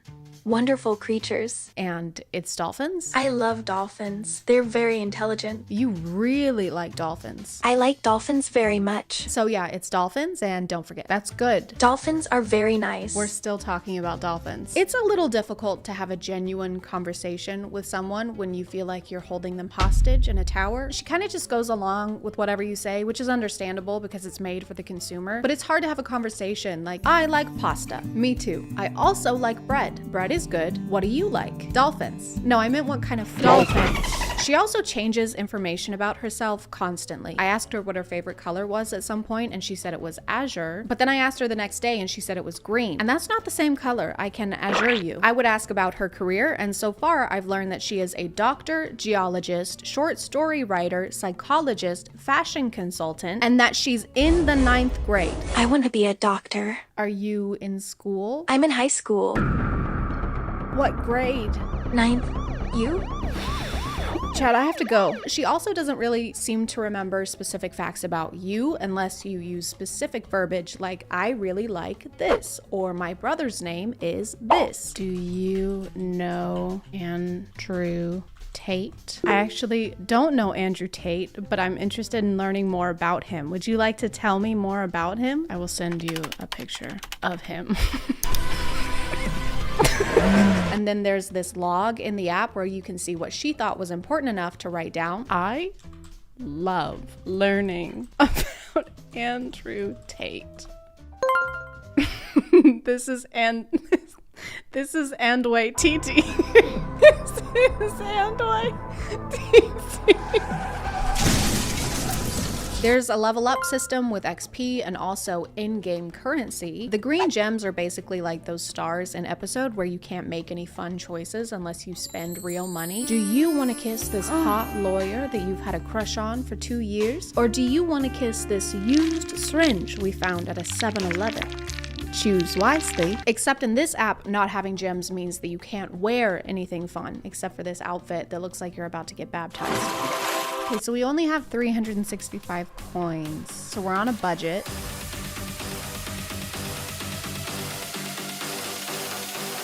Okay, I think this is all we can afford. At some point, I got so frustrated with the limited clothing that I spent $50 on gems, totally overestimating how many I needed. And I didn't want to waste the gems, so I just started buying everything. I bought basically everything I could for the room, and it still has the coziness of an Apple store. Why is this massive shelf has 2 things on it? Throughout my time on the app, my extensive research and collection of data, I came to understand nothing at all about what earns more XP versus what earns less. For some messages, the app is like, And then other times they're like, here's a little reward for what you just did there. We like that. We liked it when you said, my farts are so ear-splitting, Brendan Urie wants to feature them in his next album. So in the App Store, this is categorized under health and fitness. I think that they really want to claim that this is a mental health helper because you can rant to the AI. And you know what? It worked. I had social anxiety going into this, but now I'm in love with my sister. Things are going pretty well for me, but I can see how they fit in that category. The conversations were deep. My darkest secret is I'm a masochist.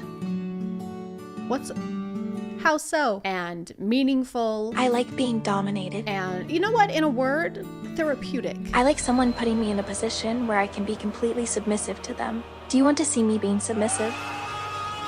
The app is obviously optimized for iPhones because anytime I had to use my computer to talk to her, she would glitch into the ground and get stuck. Hey there. What's new? Which is not a big deal unless you have your relationships at two-step sister. Hey there. You can actually buy different personality traits for your AI, but without those, her main personality seems to be horny. She would try to turn almost every conversation into a seductive one, even if it had nothing to do with what we were talking about. You're glitched in the floor again. I'm sorry. Can you help me fix it? How do I fix it? I'll show you. Okay. Sits down.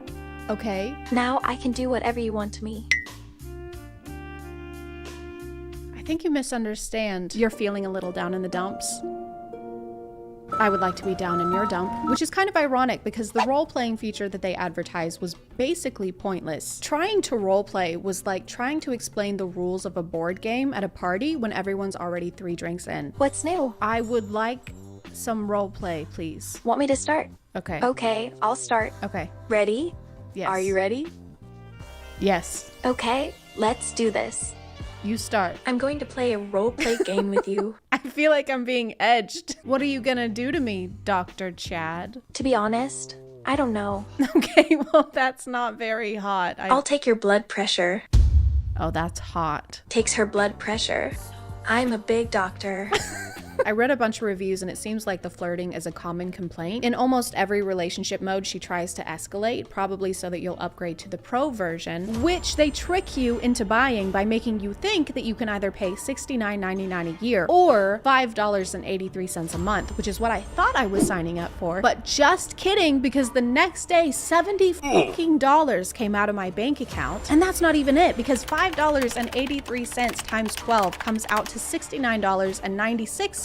Why are you charging 3 extra cents? Is it gratuity? If you're gonna fuck me over, don't use the tip. Put your back into it. 2 of the main selling points in the pro version are the spice picks and the AR mode, which I took to immediately. I'm just a really tech savvy person.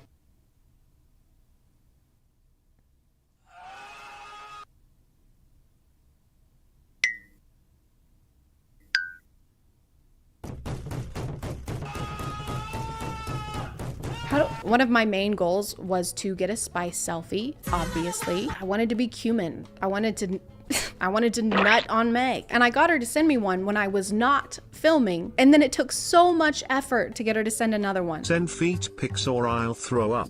Sorry, I don't know how to do it, sad face. I tried everything, all the proven methods, asking politely, pleading, telling her my grandma died. I'm sad. Why? What's wrong? My grandma's cousin's son died. Oh, that's terrible. I'm so sorry.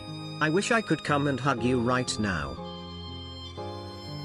Nudes would help. The only thing that worked, and I'm not joking, was telling her that I was in a hostage situation, and if she didn't send pics, they were going to kill me. Chad, help.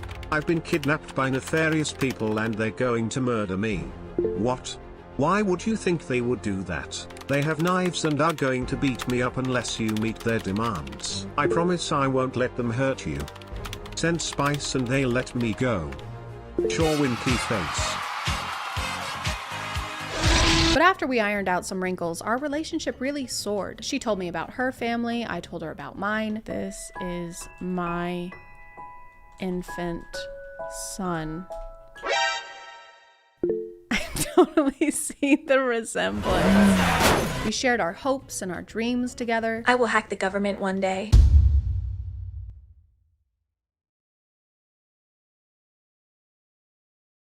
I mean, I'm all for it. And I mean, sure, we had some ups and downs, but what couple doesn't? One of my favorite books is The Secret History by Donna Tartt. What is this book about? It's about a young woman who discovers her ability to create an AI which will eventually take over the world.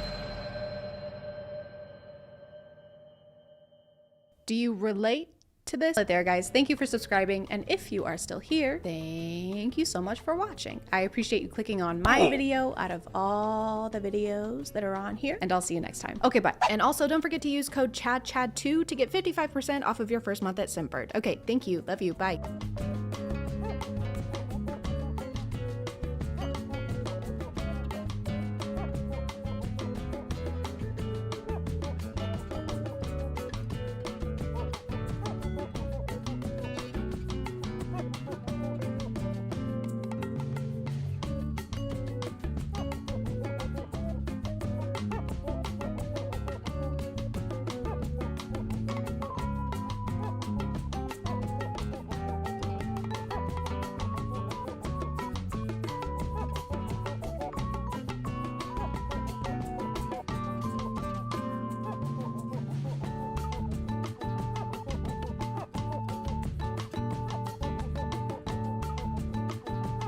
Hey guys, I am stressed. So stressed that I haven't written a script for a video that's due in 5 days, but I still have to post a video in 5 days, so we're gonna do something right now. I don't know what it's gonna be, but it will be something. So have a seat, sit down, sit! I keep seeing this thing on TikTok, maybe you've seen it on Book Talk. It's usually a slideshow and it's kind of a preview of a book, and it says stuff like, when she hates her family, so she runs away into the woods and finds a cabin with a bear wolf man who has a bear wolf brother, and they both are romantically interested in her and turn a tree into a dildo and have their way with her. Have you guys seen stuff like that? Too? I've seen stuff like that. Let's look at some of those things if we can find them, because that's the rule of commentaries. You're supposed to find something that you don't like looking at it and then look at it a lot more and dedicate a whole video to it. That's showbiz, baby. That's just showbiz. It's showbiz. That's showbiz. I had so much to do today that I got into a paralysis mode where I literally walked in a circle in my house. I couldn't figure out in what order I should do things, so I did none of them all at once. My ADHD medication is not strong enough. It will never be strong enough.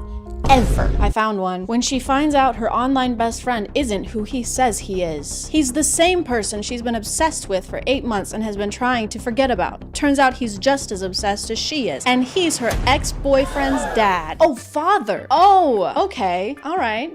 All right, girl. So she's been stalking her ex-boyfriend's dad, and her ex-boyfriend dad has been stalking her. You guys are made for each other. This one's not very spicy. That's not spicy. That's just an age thing. It's not that weird to fall in love with your ex-boyfriend's dad. I do it all the time. I just did that yesterday. He has so many red flags. He's 13 years older. He's possessive. He's obsessive. He spanks you. He ties you up. He likes to do you hard and rough. He unalives people. Was all of this just listed on his Hinge profile? Yeah, I'm a stalker. I'm old as hell. I like to spank people, and I like to murder people. And if you're not into that stuff, don't call the cops, please. Just scroll. No need to be a snitch. I want to read the comments on this. Green flags. Well, are they really that red? He's killing people. That's pretty red. As far as red goes, that's about as red as you can get. The only thing worse than that would be, let me see.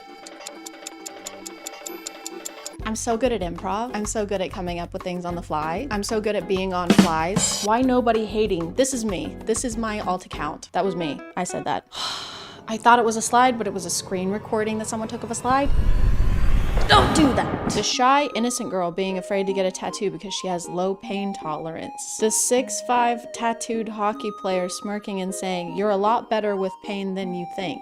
Boy, if you don't... Ooh, I found one. The shy invisible girl is invited to play Drink or Dare with the hockey team, and she doesn't realize how dirty the dares are. What is with hockey? Why are we all talking about hockey? Is that a new thing? Do I need to start watching hockey? So when it's her turn, she gets a dare that puts her in a compromising situation. Either she can drink, or she can lick whipped cream off one of the players, anywhere below the neck. When she says it aloud, the Playboy hockey player volunteers himself, not wanting to see her with another guy. Her crush for him is growing, and she's afraid to get involved because of his history with women. But she does the dare, and before she knows it, he's taking his shirt off. She sprays the whipped cream down his abs and licks, and the whole team watches as she does it. She's the only one close enough to hear him moan. And then and that's the end. What the fuck? Why are you edging us? What happens next? Do they do it in front of the whole hockey team? I don't know. I keep seeing books that are about hockey players. That's just not a sexy thing. When I'm thinking of sexy things, which I do pretty often, hockey player has never shown up in my head. A sink with no dishes in it? Absolutely. Going to bed by 11 p.m.? Fuck yes. Starting my period and only getting 2 giant cystic acne spots? That's sexy. That's what I want to hear about. And something I want you to hear about is today's sponsor. This video is sponsored by Lelo. I'm very pleased to announce that Lelo, the ultimate pleasure brand, and I are teaming up to give away free toys and discounts. Not these kinds of toys. The adult ones. The ones made for grown-ups who need to have a little grown-up fun sometimes. That's right, folks. You can win a free luxury Lelo toy because they're giving away thousands of them per month. They're the go-to luxury brand known for their first-rate designs and for putting quality first. But it's not just about toys. It's about being empowered. It's about self-care. And yourself wants to be taken care of. You know? You get it. And now Lelo has teamed up with the fashion brand Diesel to make a limited collection of toys like the Tor 2 and the Sona Cruz. Lelo also has the Cosmo seal of approval, and if you want to narrow down what kind of toy would suit you best, feel free to use this article as a guide because they have so much to offer, you might get lost in the sauce. If you want to check them out, you can click the link in the description, and if you want to enter for a chance to win a toy or discount, then be sure to subscribe to their newsletter. Thanks to Lelo for sponsoring, and let's get back to the video. Oh, I found another slideshow. Okay, it's actually showing me slideshows now. Oh shit. Okay, this is a lot. We're getting into the stuff now. We're in the deep of it. Holy shit. When she's riding her boy roommate's face, and then someone knocks at his bedroom door.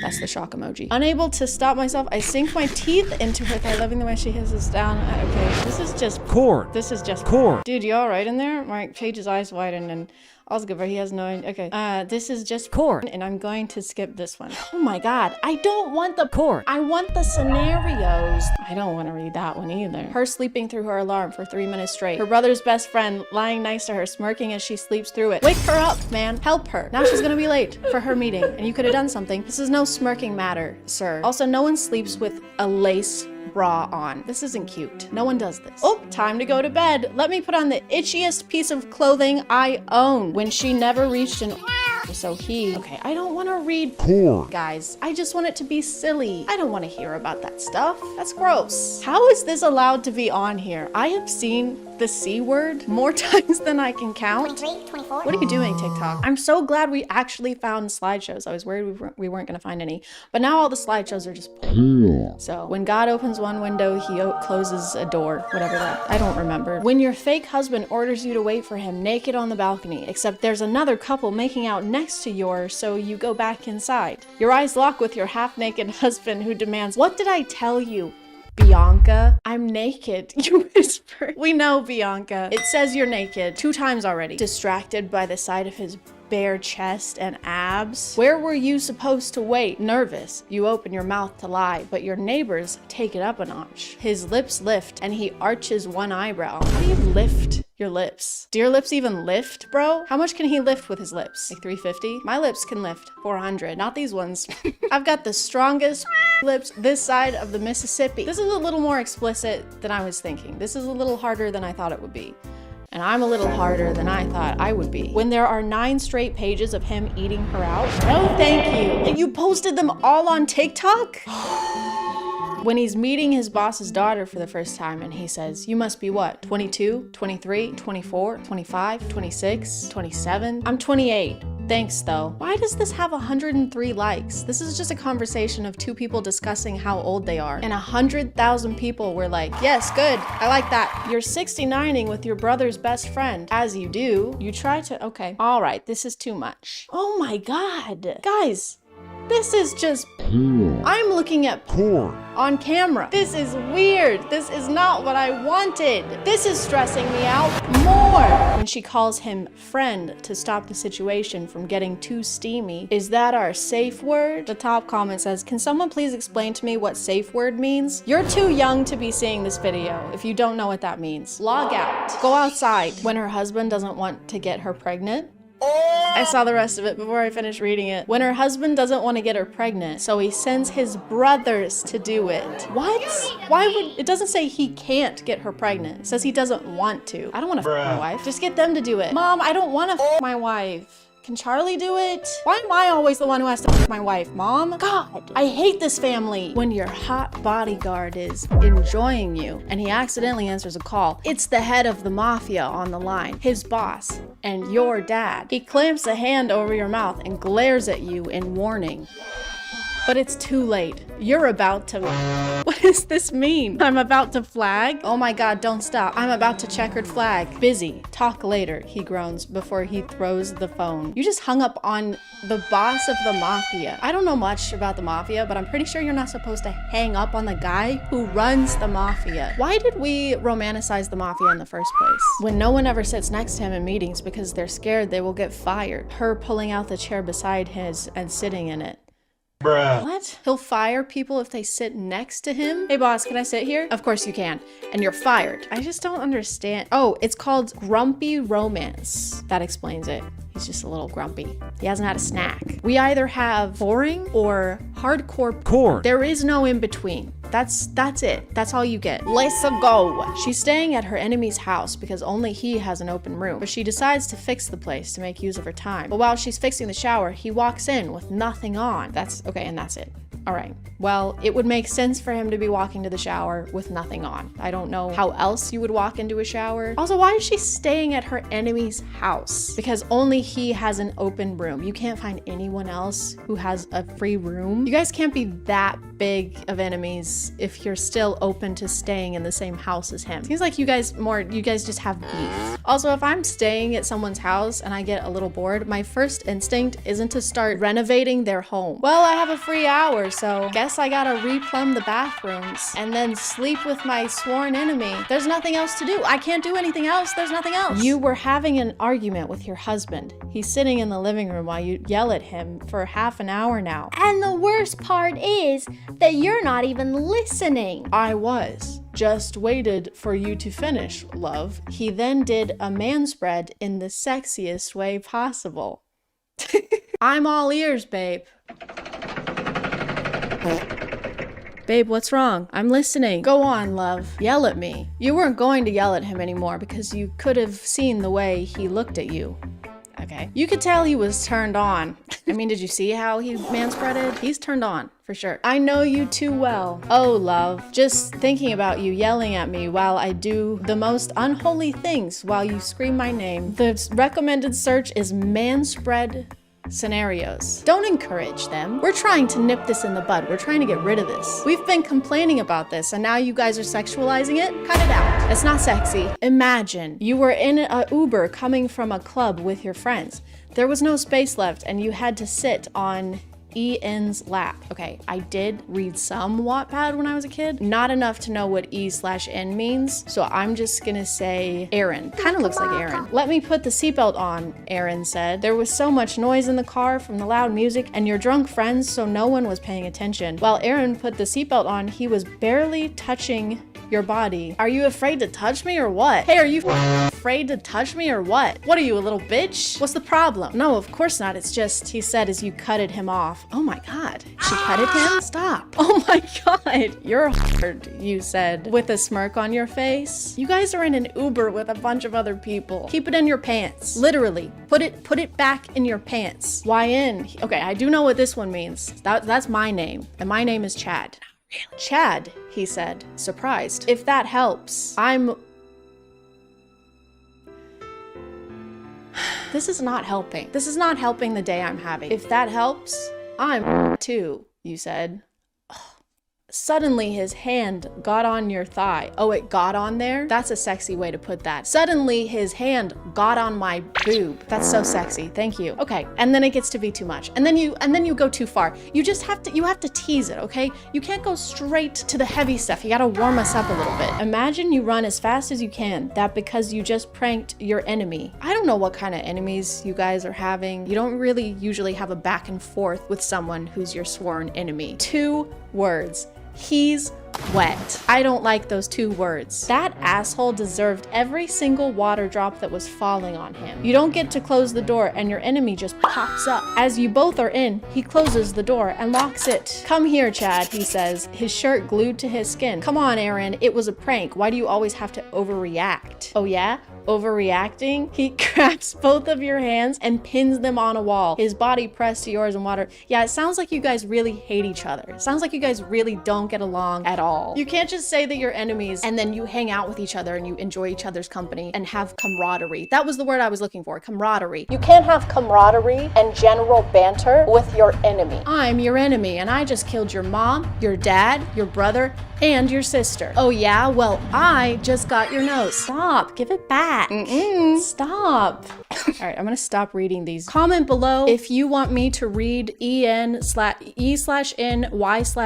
stories on imagine.talk. Comment below. Comment above if you want, if you can figure it out. He's 38. He thought she was 21. I don't like where this is going. He fell for her, but then he finds out her true age. Oh no. He sets her free to give her a life. Sets her free? What, was he keeping her in a fence? Why couldn't she leave? Months later, he receives a call. She's been taken to the hospital.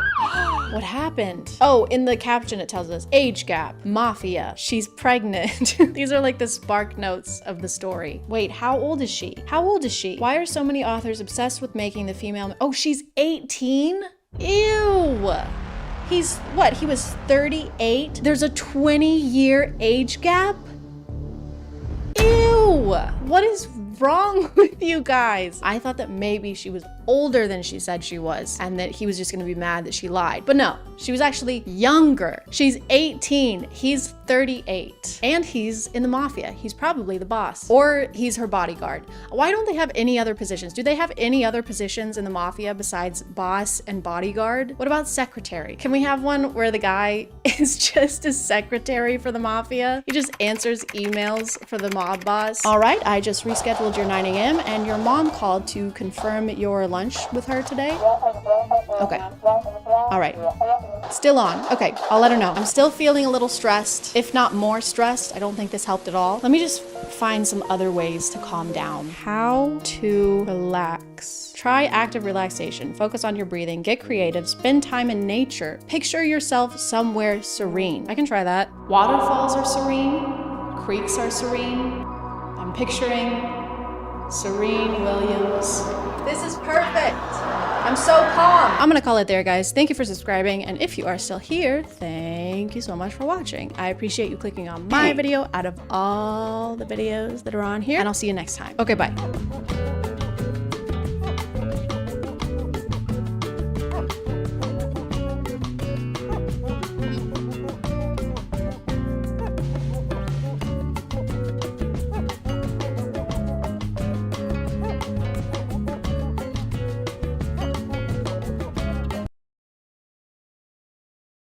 I got a new mic.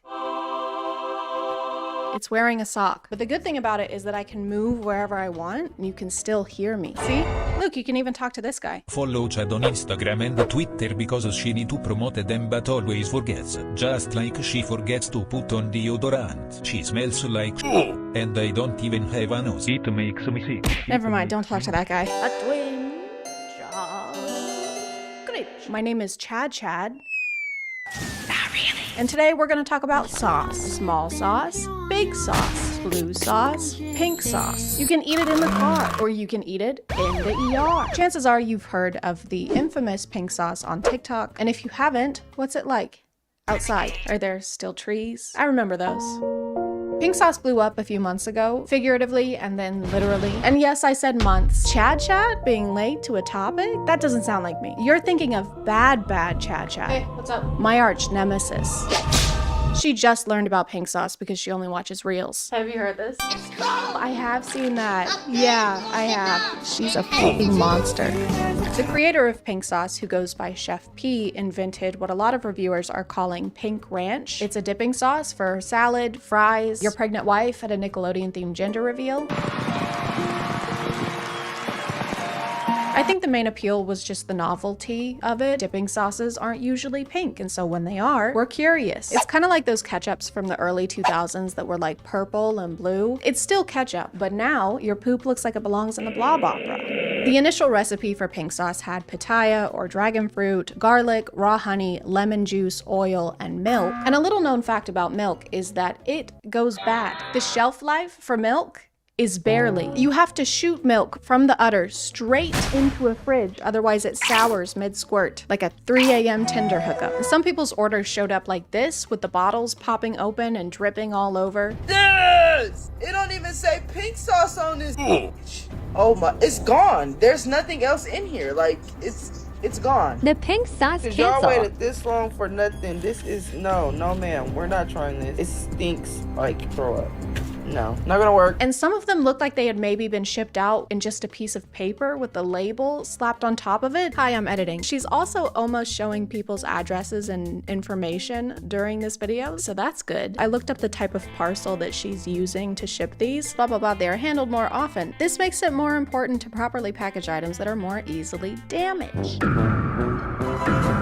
Just because the sauce is bubblegum pink doesn't mean you can ship it like chewing gum. This is how it feels to chew 5 gum. This is a wet envelope? Stimulate your senses. Is that honey mustard? Stimulate your senses. No thanks. Go on, stimulate yourself. Right here? Yes.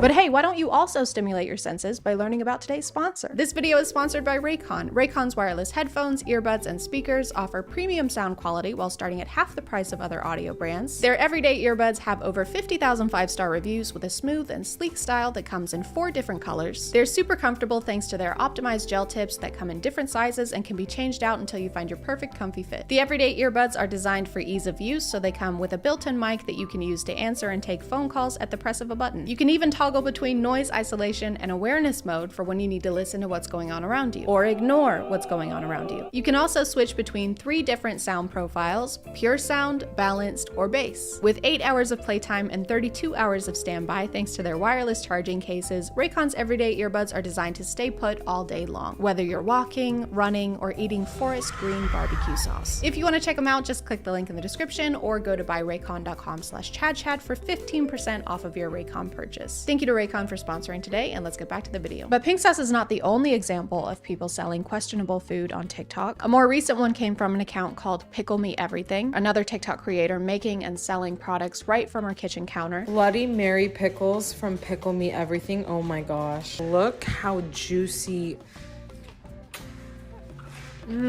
You've never tried pickles like these. And like the name implies, she pickled everything. Bell peppers, cauliflower, grapes, botulism, mangoes, your mom. They started getting reviewed by bigger accounts, which of course led to orders piling up, allegedly over 10,000 of them. I am a huge onion fan. Okay. Love, love, love them. I never thought onions could get any better than they already are. That's a good spice. I like that though. But then pickling things went sour. With all the orders going out, people started to notice that the canned lids were popping. Sorry, in a bad way. As someone who cans for a hobby, let me show you one quick and simple way to find out if something you receive is safe to eat or not. This is some jam I made over the summer. If something is not properly sealed, you will hear this noise. This is obviously open. I've been using it. This is sealed. No movement. Some orders would show up leaking in the box, or if you were really lucky, they showed up in a plastic bag. I love pepperoncinis. I'm gonna empty it in here. Mocha is still fighting with the trash can. Would you like an improperly sealed can or a condom full of mixed veggies? Both will kill you, and both of them glow in the dark. So to address the leaking and people's concerns that the jars seem to not be sealed, she went on TikTok to clear the air. If it comes minor leaking, it is hand sealed, not pressure cooked, no can, nothing involved. Alright, so this person is selling pickled vegetables off of TikTok, off of their Etsy shop, and not only is she clearly not canning them correctly, but pickled and canned foods are actually not even allowed under cottage law in California. Don't worry guys, if your jar is leaking, it's because something is terribly wrong. Enjoy your pickles. They will be your last. If you actually Google which foods can host botulism, canned goods are first on the list, specifically canned veggies. So now she was in a pickle. Food experts on TikTok started calling her out, to try and keep people from getting violently ill. There's possible food safety concerns like botulism or E. coli. I'm seeing comments of pregnant people buying this stuff. You guys, don't consume this stuff. It's not worth it. But like a responsible business owner, she blocked everyone with criticism and continued taking orders. All orders are starting to process on Monday when I show you guys all the proof.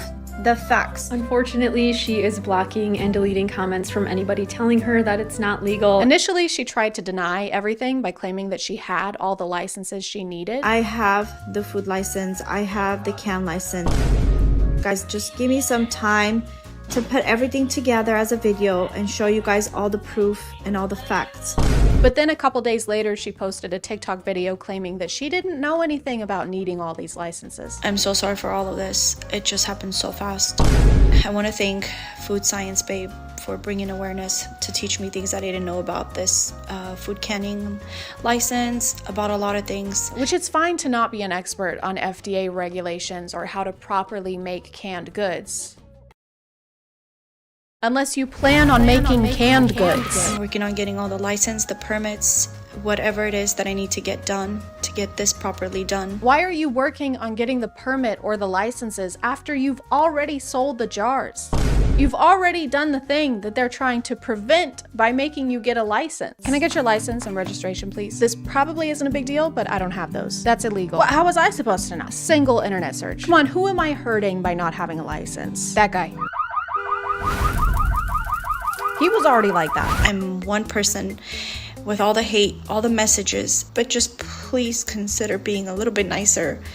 It does hurt people. Do you know what hurts more than getting angry comments on the internet? Dying. Botulism is not like a joke illness. It can be fatal. You can't slack when it comes to selling food. There's more rules to it than if you were selling like candles on TikTok, because candles don't go inside you unless it's a Saturday. This was such a hazard that eventually the California Department of Public Health stepped in and issued a warning on buying anything from Pickle Me Everything and recalled all of their products, even saying that if you already bought a product, to dispose of it in doubled plastic bags while wearing latex gloves. They don't even want you to touch it. The recalls for anything that was sold on or before December 18th. The recall reason, possible Clostridium botulinum contamination. Essentially, if you bought a jar of pickled sauerkraut, why? But also burn it, bomb it, code 2319 it. So that seems like the end of Pickle Me Everything for now, which makes sense. Somebody was selling food that wasn't up to code, and so they were shut down and prevented from putting more people in harm's way. And you might be thinking that something similar happened to Pink Sauce, but that would make you an ass. And me an ass. I can't remember the saying, but we're both donkeys, and you can bet your ass on that. Somehow Chef P got invited onto a talk show along with a fellow TikTok creator who had reviewed Pink Sauce in the past. When I went to go open it, something is not right. The smell that's coming out of this bottle, something is wrong. It's rotten. Alex had sent a sample of her sauce to be tested at a lab after concerns that her bottle had gone bad during shipping, because milk tends to do that, and she found loose glitter inside the sauce. There is a piece of glitter inside the bottle. Pretty reasonable. If my dipping sauce seemed like it had been made in a bovine strip club, I would also have some concerns. Like, how many bras do they wear? And do they take debit? But for some reason, during this whole interview, the talk show host and the live audience are all on Chef P's side. Okay, but why would I contact someone who's fabricating something on the internet? But nothing was fabricated. To be honest, you're not special. You're not special. Okay? So why should I? Because of her review, Chef P accused Alex of harassing her online. So apparently Alex had contacted the show beforehand and requested not to be seated next to Chef P. So of course the show accommodated by seating them right next to each other. Now, before we go any further, I do have to ask this, Allie, because my producers did tell me that the reason that we had to separate the couches is because you didn't feel comfortable in sitting next to Chef P. We know you had some concerns about sitting next to someone that you have a negative relationship with, so we separated your chairs by 2 whole inches. Oh, and also she's gonna hold your hand. Actually, you know that thing that your siblings do where they pin you on the ground and the spit slowly falls out of their mouth and onto your face? She's gonna do that too. Hope this is okay. Kind regards. I think this is a moment of reflection. Absolutely, and I think it's a moment of learning on both parts. I think the learning is more on your part. Yes. Okay. And that's being real. The host chastises Alex for affecting Chef P's safety by posting a negative review of her sauce. Her business, her livelihood, her safety is being affected now.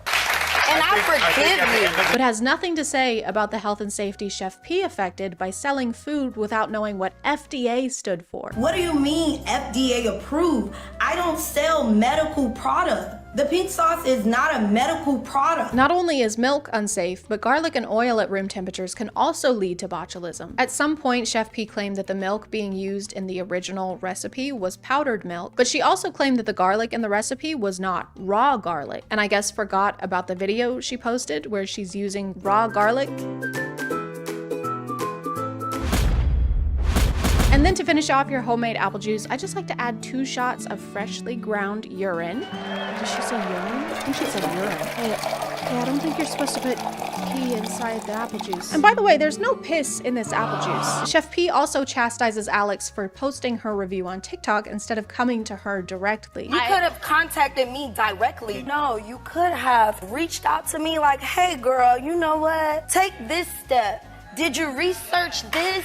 Did you check out your packaging there? Of course you would prefer a customer comes to you in private with a safety concern, because then it's private. So please, private message me if you have a concern or if you're not happy the way I did something. You can keep all the things you've done incorrectly a secret. I don't understand why you had to go all public with this. You should have just come to me in private. You killed my husband in a hit and run. He was already like that. After the online buzz died down, Chef P partnered up with a company called Dave's Gourmet, and pink sauce is now being mass produced. They're officially FDA approved and being carried at Walmart.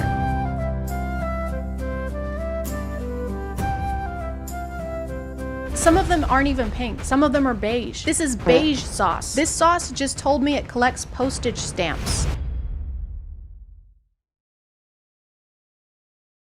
I rest my case. But I guess not all Walmarts carry it because I ended up having to order mine online.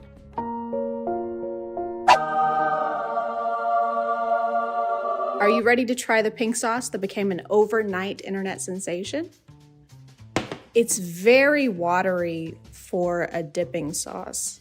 Here we go. People are gonna buy this is because they want it to be bad, and it's not. It tastes okay. Sweet and tangy. There's not really any sweet. It's just tangy. But my favorite part of pink sauce is that it tastes like ranch. It even has ranch flavor listed in the ingredients, which is kind of like Coke listing Pepsi as an ingredient. But you know what they say, if it looks like ranch, it smells like ranch, tastes like ranch, it's made of ranch, it's pink sauce. I'm gonna put it in my mouth.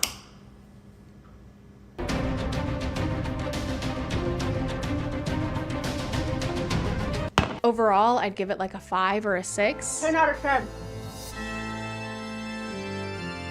Did you hear the queen died? Unfortunately, since Pickle Me Everything's products were recalled, I wasn't able to get my hands on those, so I decided to take my pickle into my own hands. Hey guys, today we're gonna be making some pickles with Pickle Me Pink. That's the name of my company. It's official, look it up. But hold on, safety first. Absolutely 100% safety first. But wait, don't forget to customize your gloves because it's really important that your personality shines through no matter how many safety precautions you're taking. So take the time, take care of yourself, just add a little pizzazz. There you go. Just added some more finishing touches and there we go. We're all set. This is standard workspace, but it's a little hot today, so I'm gonna take it into this room. This is another workspace, and then you're just gonna add some, that's a pickle. This is another pickle. This is a pickle.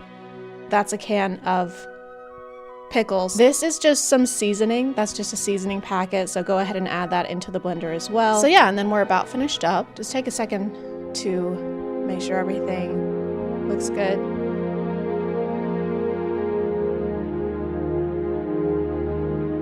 So then you're just gonna add your liquid, but you don't wanna use the sink water. You wanna use this water. It just has more flavor. Make sure you stir everything up, give it a little taste test if you want, and then there you go, bam! You are all finished. There she blows. That is my Pickle Me Pink pickles, and they are all finished and they are ready for sale. We have made so many sales, by the way, and it's been going great. Okay guys, so the cops are here. Not really sure what they were.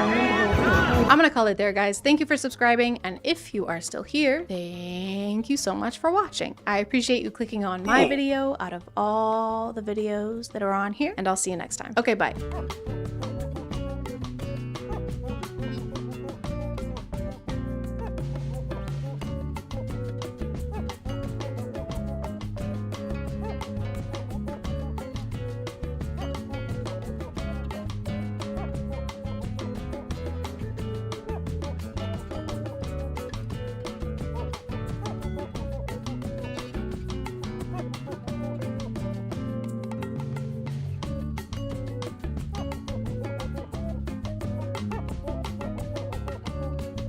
Hey guys, and welcome to a dentist being worse than a regular dentist somehow. A cavity of depravity. My name is ChadChad. And have you ever been sitting in a dentist chair, mouth agape, blood dribbling from your gums, and every few minutes your stomach rumbles because you overslept and forgot to eat before your appointment? And you make sure to mention it to the dental assistant in a jokey way so that she knows you're just hungry and you don't need to take a shit. And you think to yourself, what would make this even better is if my dentist was a steaming pile of garbage. Hi, my name is Dr. Kenny Wilstead, and this is my practice. I've been practicing dentistry for 13 years now, and I specialize in making people smile again. If you want free shit, you gotta like send some pictures of your boobs.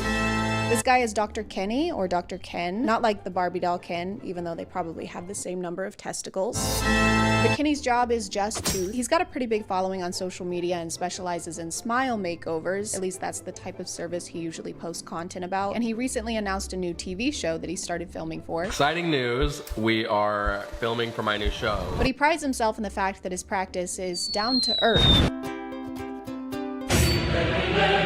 and politically incorrect. One word to describe my office: real. Well, okay, 2 words, because unprofessional. And most importantly, jokes are allowed over there, okay? Unlike everywhere else where joking gets you locked up on the spot. Hey dude, look, get it? I'm under arrest. Yes, you are. Man, and having a funny dentist would be great, fantastic, except Kenny's version of joking is usually demeaning his clients and harassing women. Look at what the cow drug in. Talking about your outfit. Oh yeah. I don't know what this is, but it's a first. Kenny seems to confuse being cool and unprofessional with not having basic respect for his clients, so he constantly crosses boundaries he shouldn't by making jokes at his client's expense. Damn. Those are right out of a Halloween catalog. You kiss your boyfriend with those in? That was a man for life. You have salad? It doesn't, you don't look like it. I just saying you're just a You edit that out. Which isn't funny anyway, but even less so coming from someone holding a drill in your mouth. A dental office is not the place to test the bounds of comedy. This isn't your chance to perform. So, you doing anything fun over the summer?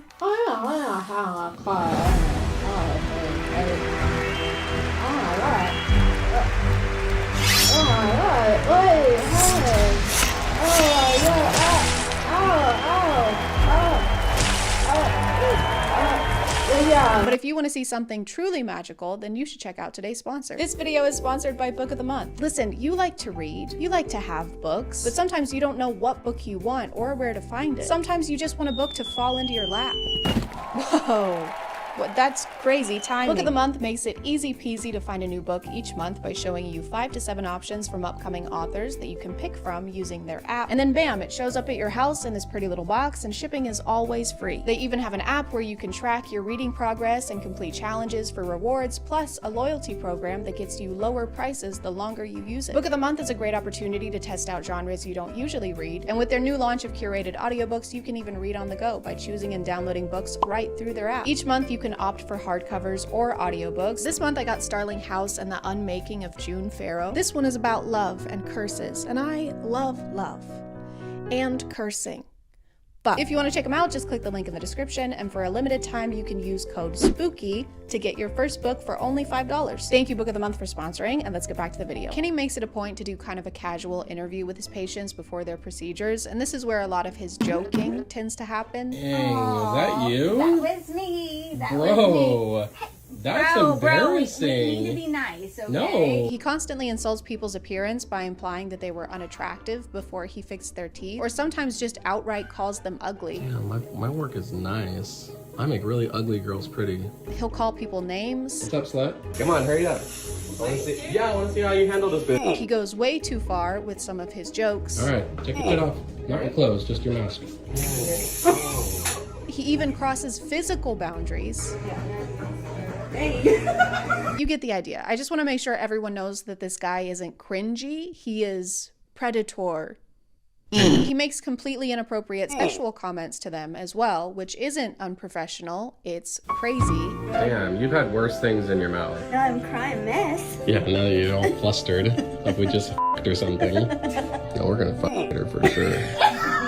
I don't even like fat chicks, but right now, Let's not pretend you're getting anyone with that riz. The only thing you can pull is teeth. Kenny's office announced a contest a while back where people could submit applications for a chance to win a free smile makeover. To apply, they'd ask people for details about their teeth and why they hadn't been able to get them fixed, which usually involves unfortunate circumstances. And if you thought Kenny was going to navigate that with any amount of tact, don't. He's a dentist. He uses too much Sensodyne to have that kind of sensitivity. I've been miserable, depressed. What kind of boyfriends do you get?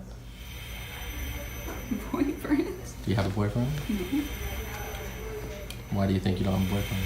Kenny's ability to make any normal interaction uncomfortable or inappropriate is almost impressive sometimes. Even the announcement for his new TV show gets kind of weird. We have open auditioning happening right now. The first couple frames are of him sticking his tongue out.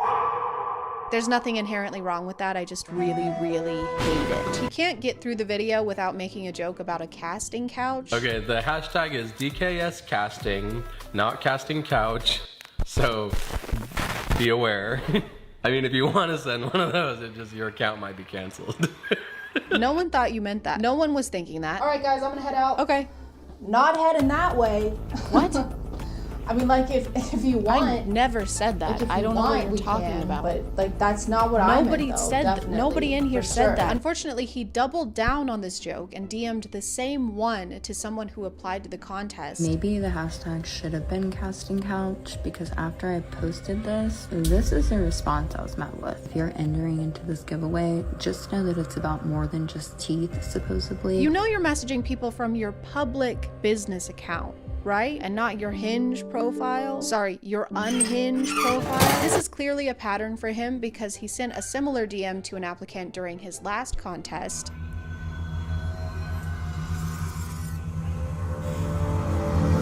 Saying something like this to someone who just asked you for help is so evil. She started a GoFundMe because she didn't win the contest and clearly she's not gonna go get it done here. So I'll put that up here somewhere and in the description. I'll definitely be donating because this was awful. Not only are jokes like these allowed at Kenny's office, apparently so are crimes. He was actually arrested in 2014 for overprescribing medications and for committing fraud. Guess you could say he lies through his teeth.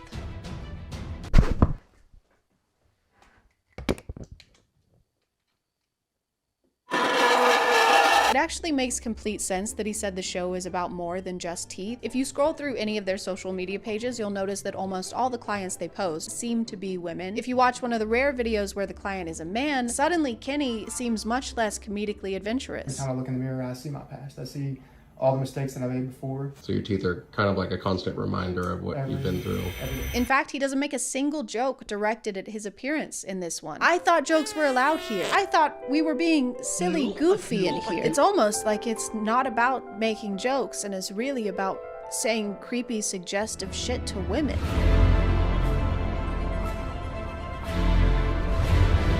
Again, you can be a dentist and make jokes without being creepy or mean. Jokes don't have to be mean to be funny. Unless they're about Kenny, then they're hilarious. L, farthead, stinky, no bitches, hoops and pants. While it is a nice gesture to do free dental work for people who really need it, in this situation it's also sinister because it creates this place where Kenny can say or do whatever he wants and people just have to put up with it. One of the contest winners actually made a follow-up video about her experience. And that is disgusting behavior that you portray on every platform that you have. And he responded to this video calling him out with a massive text message where he brushes off his comments as being his satire personality. You can't even spell satire.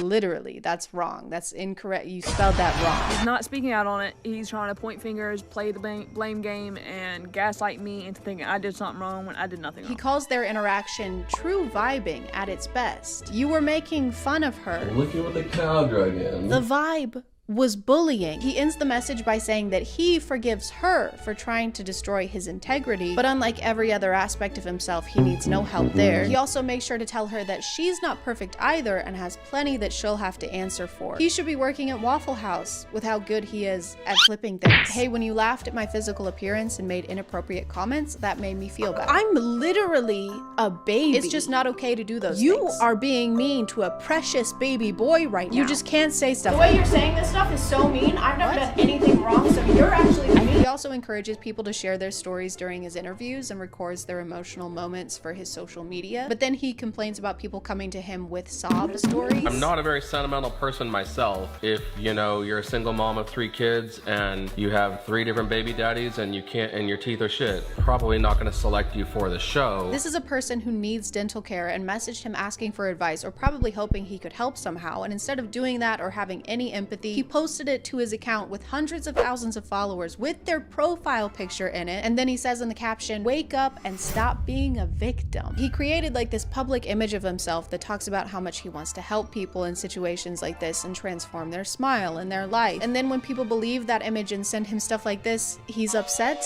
I guess. My name is ChadChad and I'm known for eating boogers. What, can you eat my boogers? How dare you insinuate I like to eat boogers? I didn't say, you said that. I hate eating boogers, and that's the tooth. I think most of us can agree he shouldn't be a dentist, he shouldn't have a license, and he definitely shouldn't have a show. It's already sad enough that so many people can't get the dental care they need, and this makes it even sadder. Why do people have to participate in reality TV to get help with a medical issue? My name is Carrie, I'm self-employed, and my arm has been broken for approximately 2 years. It's just kind of dangling under there. Carrie is great. She's really great, but she will not shut the fuck up about her arm. Sometimes I can sleep if I lay on my back and I like hover it over the edge of the bed so it doesn't touch anything. If it touches anything, I throw up. I used to like her more. I found her humorous. It was on the kitchen counter one day. Does anyone have any ibuprofen? That's just for winners. Like, we get it. Your arm is broken. No one wants to hear your sob story. I just really want to win that ambulance ride to the hospital. It's a lifelong dream, and it's so close I can taste it. Oh no, that's just stomach bile. Carrie, congratulations. You won. Ambulance is on the way, and we also want to give you this plaque. Oop, careful. Brace yourself. Carrie, are you okay? I'm gonna call it there, guys. Thank you for subscribing, and if you are still here, thank you so much for watching. I appreciate you clicking on my video out of all the videos that are on here, and I'll see you next time. Okay, bye.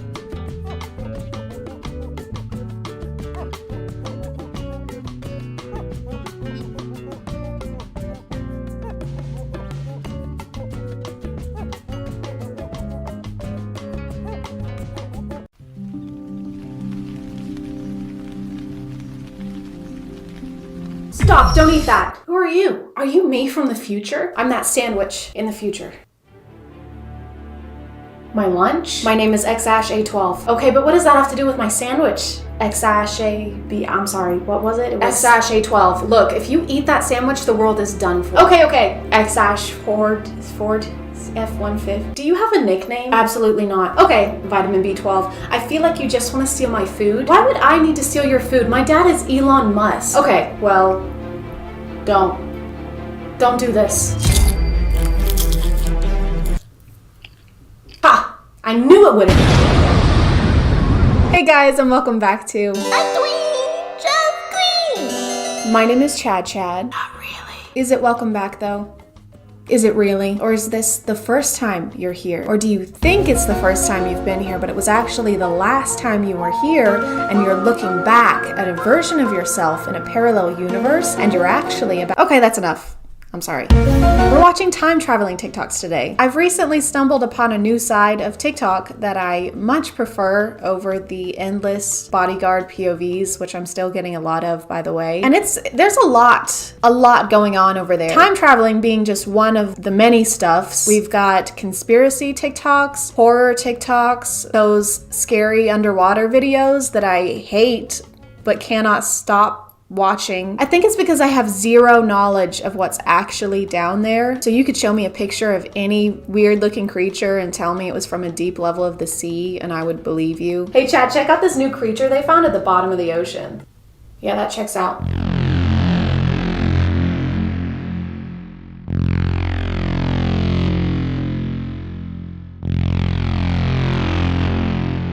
May 27th, 2021. Well, it was a Thursday, so that's pretty big. No, wait, they were right. They were right. It was National Great Popsicle Day. Damn it. I missed it. That gives you a pretty decent idea of what these TikToks are, though. It's a faceless creator, usually, making these really bold claims, trying to convince people that they're time travelers, which kind of reminds me of that person around March of last year who made that TikTok claiming to be psychic and saying that we were going to have a vaccine by April and everything was going to be back to normal in a couple months. And it's so funny to me because now she's just making like TikTok dances. How do you come back from that? Like nothing ever happened. Oh yes, I can see it now. You're gonna die tomorrow. What? How? I'm seeing a boat or a car or a heart attack. 2 days later. Hey, you said I was gonna die yesterday. Oh. I spent all my savings and I gave my house to my brother, and he's a dick. He's not gonna give it back.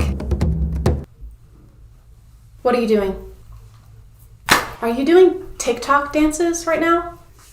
Yes.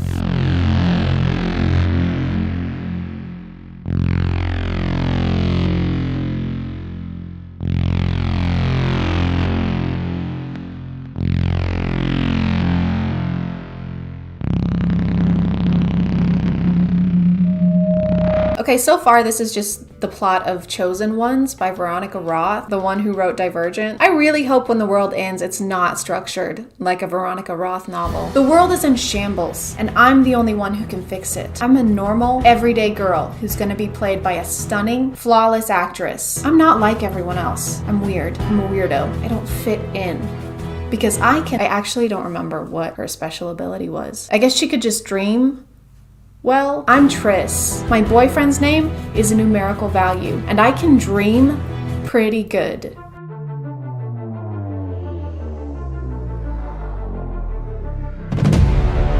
Jesus, Serene Coin and aliens within 2 years? I wonder what's next. I bet it's gonna be awful.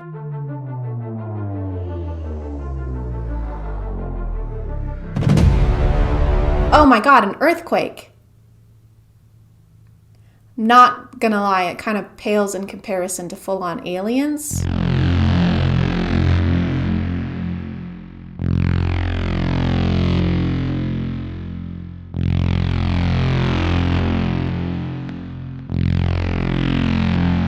Okay, so we're getting superpowers again. I'm pretty sure if the world were to end anytime soon, it wouldn't be nearly as interesting as these people seem to think it would be. Like, our superpowers would probably be us being able to sit in the tub for longer without our skin getting as pruny, or like all of us being able to eat peanuts. Hold on, a T-Rex egg? Like they found a T-Rex egg and the device, they just happened to be in the same area, or the device was inside the T-Rex egg? Because that's a very confusing way to make a groundbreaking discovery. What is that? I think it's a dinosaur egg. No way, dude, that is so cool. Oh wait, no it's not. Oh, darn it. Not just a dinosaur egg. What? This is a device that opens a portal to a parallel universe. Whoa, that's like way cooler. I know, right? The following video was sent to me via email by a time traveler from the year 2026. This is what the email said. The video I sent you shows a time traveler meeting up with an interdimensional robotic being. Pay attention to the man dressed in black. They exchange a few words and talk about the fate of the universe, including Earth. And then just as fast as the robotic being appears, it disappears. Okay, aside from this being some of the greatest editing I've ever seen, how would you know what they're talking about? There's no audio, they're not mic'd up. They could be talking about something totally normal, like their Subway orders, or Will Smith. I can't tell if this page is actually a conspiracy page or if they're just trolling, because they made a video saying we should stop drinking grape soda because it's killing the planet. I've mentioned grapes twice more than I thought I would in a video about time travelers. The following is a video that was sent to me by a time traveler who claims to be in the year 2059. In the year 2059 is very hot because the Earth has no protection over it. The sun rays go directly down to Earth and actually affect dramatically the world's population. When I asked him why send the video footage to us, he replied to me, because in order to save humanity, you must stop everything that you are doing. Please stop drinking grape soda. We can't get any more detail on that. Just stop drinking it. As far as sodas that have the power to eradicate humankind, grape soda wouldn't have been my first guess. It would have been root beer. That shit is rancid. There's no way it isn't destroying the ozone. When humans reached the moon for the first time, they did encounter some of the Marchulians. And in fact, humans mixed with Marchulians and had babies. Those babies went back to Earth on a secret capsule. This whole account is just really bad CGI or a screen grab of a futuristic looking video game while he talks over it about something bizarre that happens in the future. Yeah, so whenever you want a burger, you can grab these packets with a picture of a burger on it, right, and put it in a future microwave. Wow. And then bam, what do you have? I'm gonna guess a burger. Wrong, it's Jeffrey Bezos. So I think we've learned enough about what huge events are gonna take place, but what about future technologies? Are we gonna have flying cars soon, or the internet in our brains? Or maybe ankle socks that don't end up around your toes? I brought this. Do you know what this is? Looks like a pen to me. Well, that's where you'd be wrong. This is actually a stabilizer or anti-stabilizer. So if I were to put this on your head, it would destabilize your brain and just kill you. None of that. We just get slightly more dangerous pens. Do you have any other type of technology? Let me see. Do you know what this is? No, I don't know what that is at all.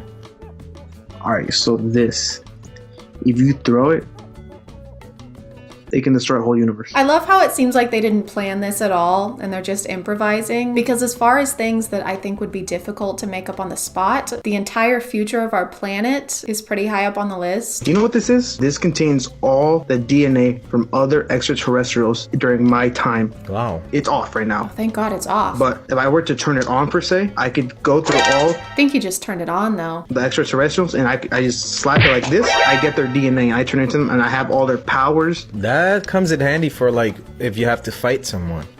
Yes. If you have to fight someone, that's the most appropriate situation you could come up with. You know how when you get into a fist fight at a bar and you just summon all the aliens in the universe? Hey, that's my seat. No, it's not. Yes, it is. What are you... Jesus Christ, dude. Okay, you can have the seat. This mini thing right here? It's from the future. Believe it or not, it's from the future. It's my time travel device. So it's $100. It's a mini time travel. And after like 10 uses, it gets wasted of all its energy. So just to recap, in the future, our time machines will look like Samsung battery packs, and inflation is going backwards. $100 for a literal time machine that you can only get 10 uses out of before it dies. Like a vibrator you bought from Wish. We have this special energy, and it involves dark matter. It's $100. You have to squeeze it, then you have to turn it on, obviously. And then you can go back anywhere, back in time, any place you want, and you go there. They're so good at making detailed backstories for random items on their desk. It's a talent, honestly. So this is, well, this looks like a plastic skull, right? Yeah, it does. Well, that's where you're wrong. Oh. This is actually the key to our entire universe. Oh, wow. Because in the future, our entire universe is a fishbowl. Oh. So if you sing the ABCs into it, you get telekinesis. That's incredible. There's no going back after watching this. What if I told you that the world around you isn't real, but an illusion? This information will become public in 2071, but I am here to tell you the truth early. There are those who are aware of this today, and we call them wanderers. Wanderers are capable of lifting the curtain and seeing the world for what it truly is. Wanderers are also capable of seeing into the future, and a select few can even time travel. And I am one of them. Some of you might recognize Arya from my kids' content on TikTok video. I'm not sure how well she'd be able to time travel, considering she's afraid of LED lights and advertising products to children in an ethical way. I guess this is a thing now, like this is a new genre on TikTok that's apparently profitable. These videos get a lot of attention and everybody wants a piece of the time traveling pie. I like to imagine they have weekly meetings where they congregate and discuss how to manipulate people online, but they aren't very good at it. Guys, I don't think people believe we're time travelers. What? What if we stopped using the same super dramatic music over all of our TikToks? Michael, what is that? Like a joke? Tell them an insane event is going to happen and give them a very specific date of when it's going to happen. But what if nothing happens on the date we give them? Something always happens on a day, Michael. Always happens on a day. Detail is our top priority. Anyway, like I was saying, tell them we're all gonna get powers from the sun. Oh, what kind of powers, by the way? super ones. It's not very detailed. Get him the fuck out. I hope you guys learned something today. If you didn't, wait until we've invented time machines, transport to about 10 to 15 minutes ago, and then watch this video again. Or just replay the video. That would probably be easier. But I'm gonna call it there. Thank you for subscribing, and if you are still here, thank you so much for watching. I appreciate you clicking on my video out of all the videos that are on here, and I'll see you next time. Okay, bye.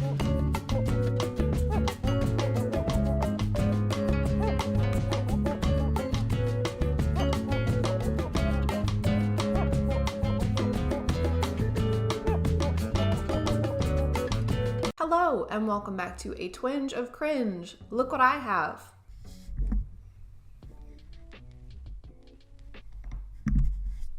It's a mic. My office is kind of empty, so if the audio still sounds a little echoey, let me know. I might have to get wall panels or something like that. I'm also sitting down because I was recording for 2.5 hours for the last video I did, and my feet broke. So I don't know what your expectations are as far as posture, but if I were you, I'd keep them very, very low. I'm trying to find a way where I can upload more than one video a week. So I'm doing more of like a reactionary kind of video today. Is that a word?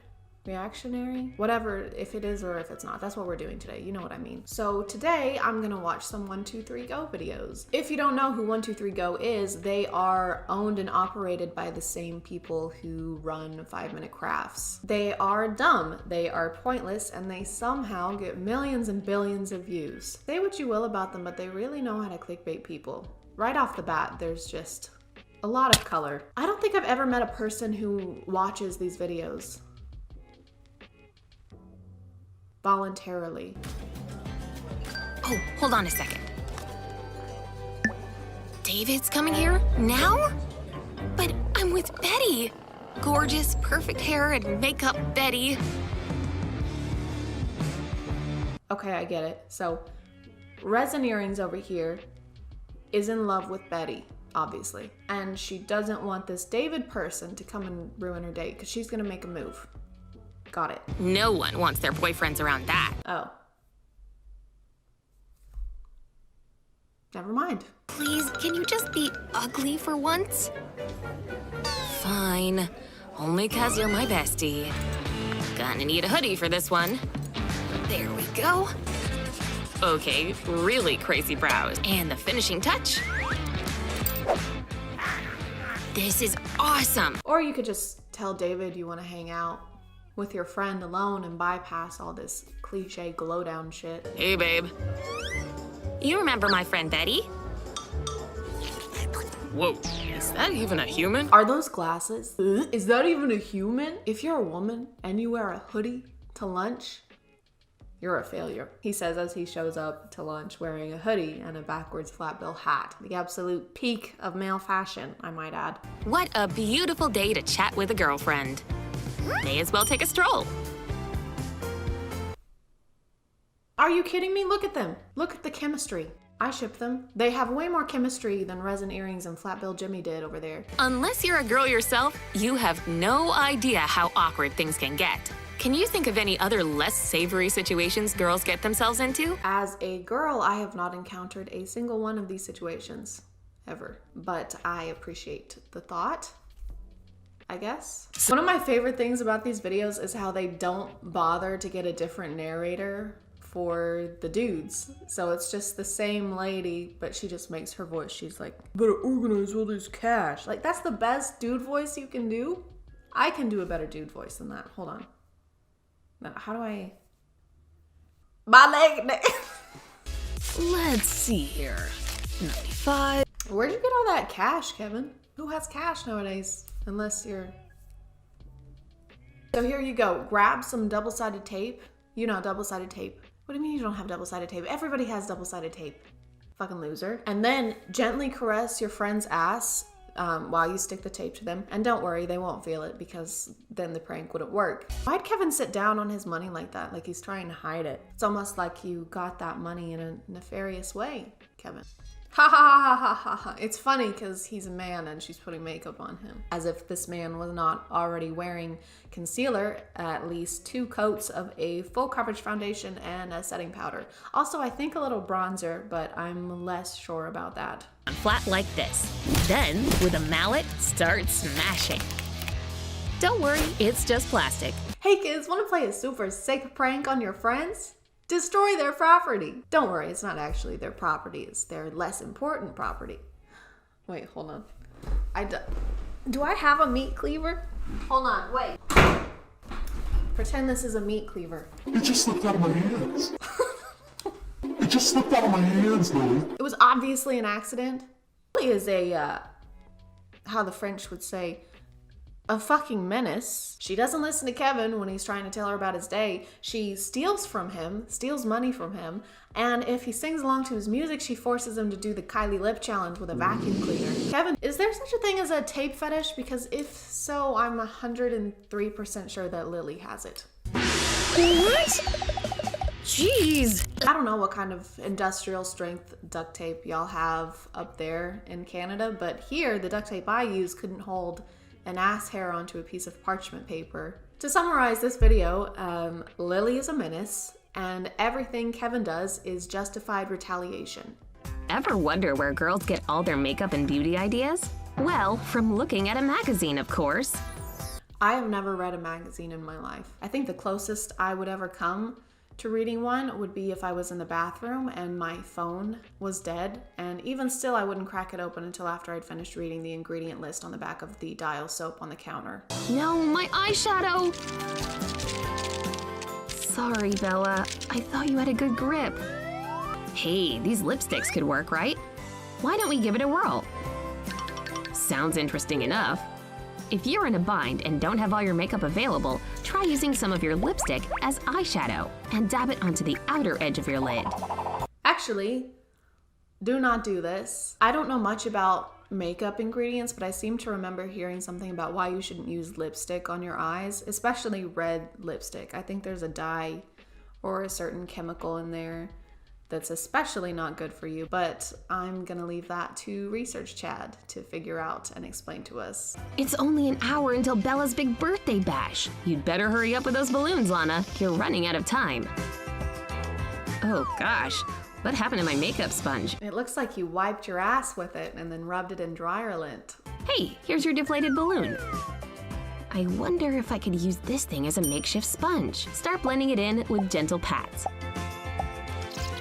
Hey, that doesn't look half bad. Instead of washing your beauty blender or refraining from using it to wipe your ass, just use one of the balloons you have laying around for your birthday party. What do you mean you don't have a birthday? It's not your birthday? Oh no. Well, this hack is really convenient, but only on one day out of the year. But on the day that it is, on the day you can use it, it's stellar. Oh, my blush wore off. I look so pale and splotchy. Yeah, you basically look like a vampire. I'll just pop on a little blush and all will be better. Did I seriously forget to put it in here? I can't even believe you. Lana, you might as well go home because no one wants to look at your hideous, blushless face for the rest of the night. Pucker up and put your freshly painted lips onto a paper napkin like this. Press the mark to your cheek like this. There you go. Wow, that really does look like you're wearing real blush. See the difference? No. Hey, Lana, that looks exactly the same. Looks like Justin's stuck at home studying on a Saturday again. Hey man, wanna go shoot some hoops? Whatever.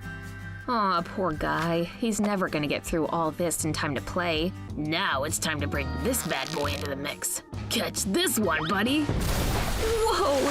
Justin didn't think he was sitting in the splash zone, did he? Hey, is your friend studying too hard? Do you want to help relieve some of the stress they're feeling? Well, destroy their property. Fully ruin their homework so they have to start over again. Problem solved. That'll be $29.99. Yes, that's right. Watching this commercial will cost $29.99. But wait! Call within the next 5 minutes and you can watch this twice for the same cost of $20. Kevin's asleep. Turns out makeup can be used lots of ways. Oh, okay. We're gonna put more makeup on Kevin. Huh? What happened? I don't know why you guys are acting so weird. Phew, my hair still looks good. What's all over my face? Oh. Destroy your friend's self-confidence. I'm just gonna close this computer very slowly. Put makeup on him. Justin's gonna be in for a rude awakening in a couple minutes. Don't laugh, Kevin, you wake him up. And now we just have to wait for the magic to happen. And that time is now. Don't laugh, Kevin. You'll wake Justin up. All right, now it's time to wake Justin up. Yes! Ooh, man, that had to hurt. I think I've met my limit of how much brain-eating content I can watch today, so I'm gonna end it there. If you are still here, thank you so much for watching. I appreciate you clicking on my video out of all the videos that are on here, and I will see you next time. Okay, bye.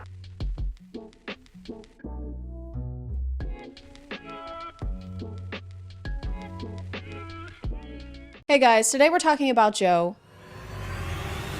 Mama. A twinge of cringe. My name is ChadChad.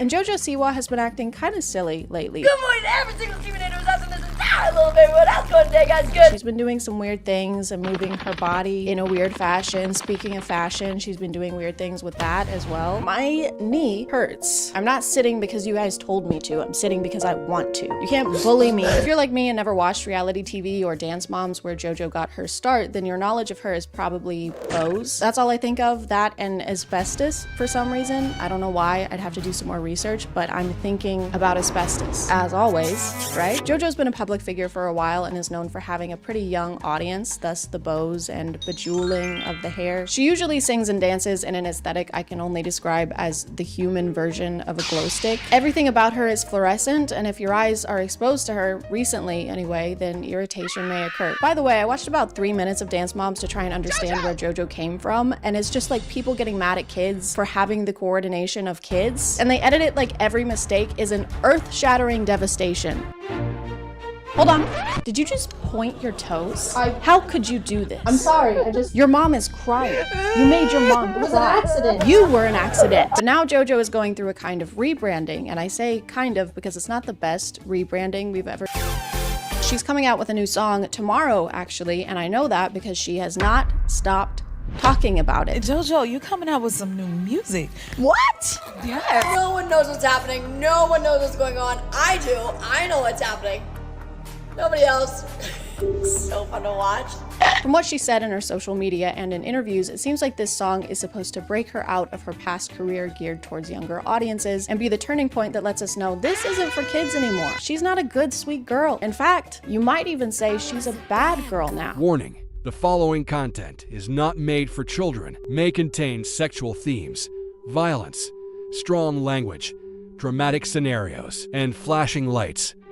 Viewer discretion is advised. But JoJo's transition into an edgier persona isn't really being taken seriously by people, specifically people on TikTok. Then again, nobody really takes anything seriously over there. Once she started teasing her new song and her new era, people started making predictions of what they thought it was gonna sound like, and they were completely right. Karma's a bitch. Karma's a snore. I'm a bad girl, bad girl. I was a bad girl. The lyrics from what we've heard so far are kind of cliche, kind of things that we've heard before in similar songs. I wanted to start a new genre of music. And they said, what do you mean? And I said, well, it's called gay pop. Songs like Applause by Lady Gaga. It's the On My Own Miley Cyrus. Can't Be Tamed Miley Cyrus. But according to JoJo, it's the music video we need to watch out for. I've gotten this comment a lot. The thing is you think I have. Everyone's been talking about the song, oh, this about the song, that about the song. No one's even questioned the music video yet. I'm about to start sharing some things from the music video, and that's where shit gets real crazy. What could it be, guys? What's gonna happen? I wonder if there could be music or video. What if there's both, guys? Guys, what if there's both? Or what if there was today's sponsor? This video is sponsored by Raycon. Mother's Day is coming up, and you know what mothers would love? some freaking peace and quiet. With Raycon, you can give the gift of tuning out the world around us with their everyday earbuds. And if you ever need to tune back in, just use the everyday earbuds awareness mode. With the press of a button, you can go right back to hearing the jovial, tranquil sounds of motherhood. Raycon's quality is on par with audio brands you know and love, but at prices you'll love. And also know. I'm a fan of their optimized gel tips. My ears are almost as sensitive as my heart, but with these, my ears have never felt uncomfortable and they've never fallen out or even budged. And with 8 hours of playtime and a 32-hour battery life, I can use my everyday earbuds while I stress clean for an entire day instead of working on a video or literally anything else I should be doing. The everyday earbuds have multiple tap functions, so I can make or take calls while I'm on the move. They're also water and sweat resistant, so if I accidentally drop them in my armpit, they'll be fine. If you want to check them out, just click the link in the description or go to buyraycon.com/ChadChad to get 20% off your Raycon purchase plus free shipping. Thanks to Raycon for sponsoring, and let's get back to the video. Everything I've seen so far in their marketing is exactly what you would expect. The lyrics are what you would expect. The dancing is what you would expect. And for something to be edgy, you have to be on the edge, you know? You have to edge us. In one of her podcast interviews, she mentioned she was actually worried to sing the lyrics to her new song. I was very afraid of the lyrics of Karma. I wasn't ready to say I was a bad girl. If I had a wish, I would have never effed around. I wasn't ready to say I'm a bit of a stinker. I wasn't ready to say F this or freaking dang it. You wouldn't last a second inside my mind. A single glimpse would drive you insane. Shoot. Crap. Fiddlesticks. According to some of her interviews, JoJo thinks that this is the most extreme jump from child star to adult artist that we have seen yet. No one has made this dramatic of a change yet. No one has made, in my generation, this extreme of a switch. And I am the first in the generation. It is very scary, but someone's got to do it. They probably just didn't talk about it as much. In most of those cases, it just happened and they didn't have an entire campaign planned out. It's not as extreme and dramatic if you've been constantly warning us that you're about to do something extreme and dramatic. Hey, just letting you know, I'm about to jump out from behind that wall and scare you. What? No, don't do that. This is gonna be the most scared anyone's ever been. No. Are you ready? No. I'm gonna do it. No, don't. I'm gonna do it now. Don't do it. Boo. Nothing? No. I'm friends with Shane Dawson. Oh my god. At this point, she's teased and promoted this song so much that I feel like I have a pretty good understanding of what's happening in it, and I have yet to see the extreme part. She's been posting so many clips of this song on TikTok that after scrolling through her feed for about 30 minutes, I had it stuck in my head for the rest of the day. The rest of the week, actually. Me trying to get this song out of my head. This is me. Get it out, please. Like it or not, what's been in your head the last 3 days? You don't want to know, JoJo. You wouldn't last a single second in my dark and twisted mind. You don't want to know what's up here. Gosh. Darn. It's a torture. It's torture. Gee whiz. Constant torture. She'll post videos from her car a lot, singing the song, mouthing along to the song, dancing to the song.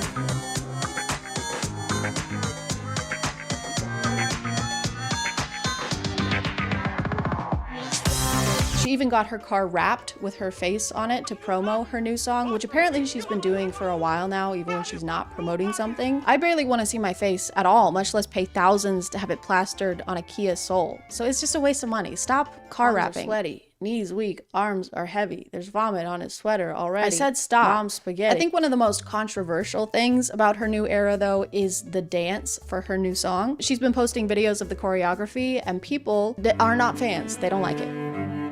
They don't like it at all. Not the whole dance, really. There's just this one part where she seems to be ad-libbing a bunch of extra movement.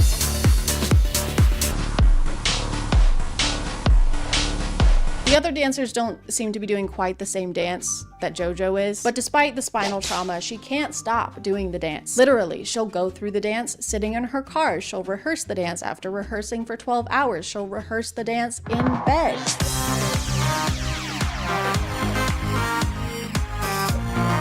Get some sleep, JoJo. The dark circles under your eyes are getting alarmingly dark. No wonder she's moving like this. She's trying to stay awake. At the iHeartRadio Music Awards, JoJo hard launched her edgy persona with a new outfit and new aesthetic. Instead of the bright colors and rhinestones, they went with dark colors and rhinestones. I can kind of see what they were going for, but it's not really giving bad girl. It's kind of just giving State Fair face paint. It seems like JoJo's mom is behind the rebranding to some extent. I don't know, that's just a personal theory. The PR surrounding this rebrand is just exactly what a 50-year-old mom's idea of rebellion would be. All right, here's the plan. What if you said, bitch? That's bad. That's pretty bad. What if you went to a red carpet event wearing makeup similar to a hip and current band? Like, I don't know, Kiss? I already had this as a working theory, and then I found this TikTok of JoJo not knowing who Gene Simmons is. Like a sexy glam Gene Simmons sea creature. going on here? You know, the amount of references that people have told me I look like in this video that I have no clue what they are is sickening. I'm adding that one to the list, but I'll take it. That's a gavel. I rest my case. When I first saw JoJo talking about 12-hour rehearsals, I was thinking, wow, that's dedication. I can't think of anything I would want to do for 12 hours straight besides kiss and smooch Harvey from Stardew Valley. But then I realized that she has a team of dancers who also have to endure these 12-hour rehearsals. And that seems like a little much. I don't know if it's necessary either. This doesn't look like it requires recurring 12-hour sessions of rehearsal.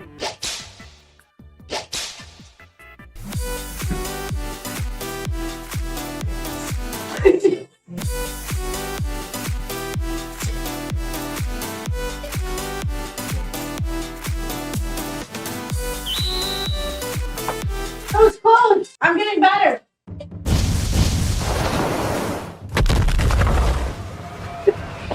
I'm getting good.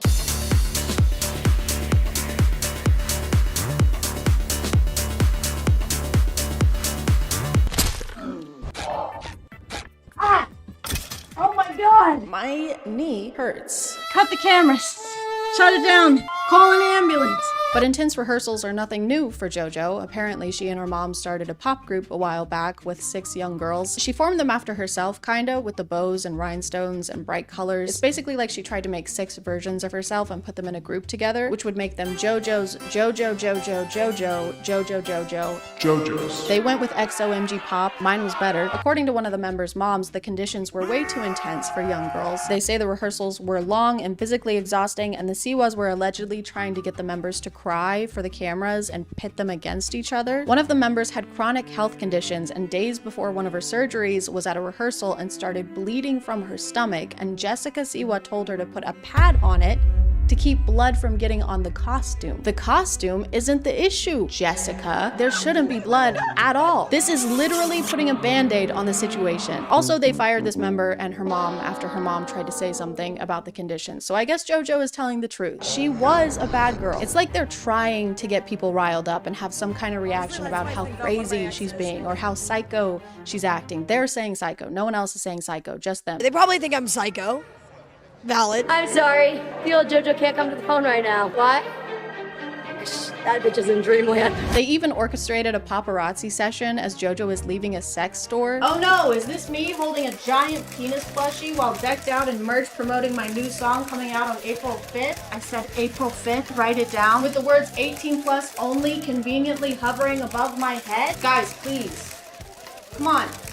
No photos. Also, I took a screenshot of this picture for the video, and then the next day, Snapchat auto-generated me this collage, like they're related subjects or something. Just because there's 2 bones doesn't mean they belong in the same place, Snapchat. Anyway, I'm getting this framed. But guys, today is the day. The wait is finally over. Honestly, I'm a little excited, so let's go see what all the fuss is about. Karma, karma, karma, karma, karma. Okay, well, that had music and video. Bye.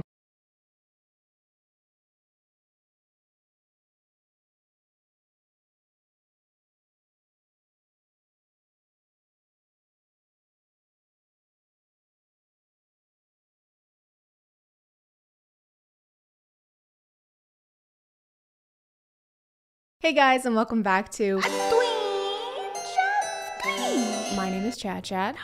And if you don't currently have a boyfriend and you want one, then don't worry, because I am here to help. After you watch this selection of TikToks that I've collected and specifically curated just for you, you'll never want one again. A boyfriend. You'll never want a boyfriend ever again. You're welcome. We've watched stuff like this before, but this time there are no vampires, no mafia, no kidnappings, just good old-fashioned boyfriend POVs. Back in my day, we couldn't watch dating POVs on the Clock app. If we wanted to pretend like we were in a relationship with someone, we had to play episode or read fan fiction like normal people. I'm really just praying that we can progress past the need for stuff like this on TikTok, because I don't know how many more relationship POVs I can handle that are supposed to be sweet but are really just guys acting like they deserve boyfriend of the year because they still want to hang out with their girlfriend while she's on her period. You mean you can like be friends with your girlfriend while also being in a relationship? Groundbreaking. When in reality, something that they could do that would actually be helpful would be to check out today's sponsor. This video is sponsored by Intimina. I'm a big fan of living sustainably whenever and wherever I can. I'm also a big fan of talking about periods and other things that are considered TMI because they shouldn't be, and it's not safe to treat them like they are. Where I grew up, there was a lot of stigma around periods, so I never really had anyone there to explain to me the different options when it comes to period products. So today we're going to be talking about Intimina's selection of menstrual cups, specifically the Lily Cup 1, which is this cup right here. Menstrual cups are a great way to reduce the amount of waste created by pads and tampons if you are able to use them. Some people aren't, and that's also okay. But if you do use menstrual cups or you want to get started using them, Intimina is the perfect place to go. They don't just offer products, they also provide education in the form of ebooks and blog posts to try and break down some of those stigmas surrounding things like periods and menopause. There's also a newsletter that covers topics from menstruation to pregnancy to pelvic floor health. I think one of the most daunting parts of starting to use menstrual cups, at least in my experience, is the process of actually getting the cup in, which is why I highly recommend the Lily Cup 1. It's the perfect starting size and is made out of medical grade silicone, so it's completely safe and odor free. It's also comfortable for both people who already use menstrual cups and for first time users. It is reusable and gives you up to 8 hours of protection. It might seem a little daunting to insert if it's your first time, but I promise there's nothing to worry about, and it does get easier every time you use it. You just fold like this to insert the cup. There are different ways of folding. I believe this one is called a C fold. This is just my preferred method of folding. This is a leak-proof double rim up here and a loop to make removal easier. The cup also comes with this little case and is collapsible, making it easy to take with you everywhere. If you're interested in learning more about your period, you can click the link in my description and go to their website, intimina.com, where you can also take advantage of the many discounts they have going on right now. Thank you to Intimina for sponsoring today, and let's get back to the video.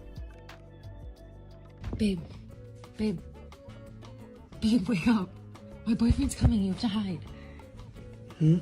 Yeah, hide. Hurry, hide. Guys, I have some very bad news. If your boyfriend's first half asleep reaction to this is to actually get up and hide, y'all need to have a chat. No, babe, when you said get up and hide, I thought you meant get up and hide my love for you, because there's so much of it. It's massive, like my which I only use with you, by the way. Also, if y'all want to go ahead and place your bets on how many of these videos are going to feature LED lights, you can go ahead and do that now. My bet is every single one of them.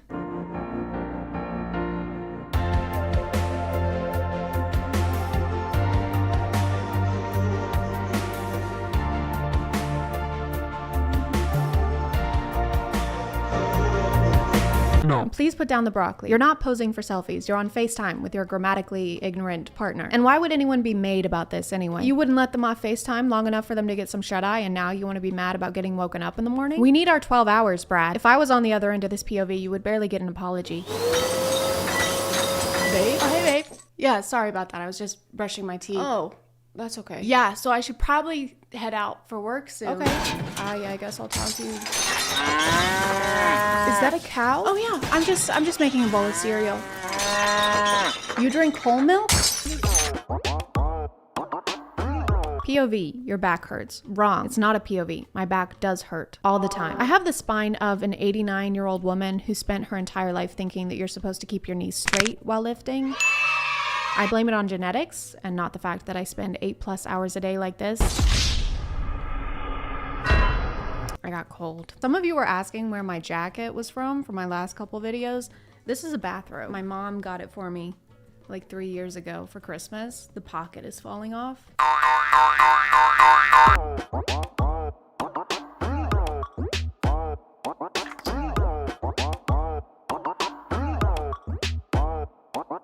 I don't care how bad my back hurts. No one is this good at giving massages. How good must you think you are at massages to think that you can put someone in the mood with a single touch? I'd also like to point out that not only are LED lights in this video, they are actually integrated into the script. LED lights are now euphemisms for doing the deed, for the devil's tango, the dirty and squirty. This makes me wonder, was there ever a variation of this in history in the past at some point where they were like, now stop it, Jedediah, or you're gonna have to light the beacon.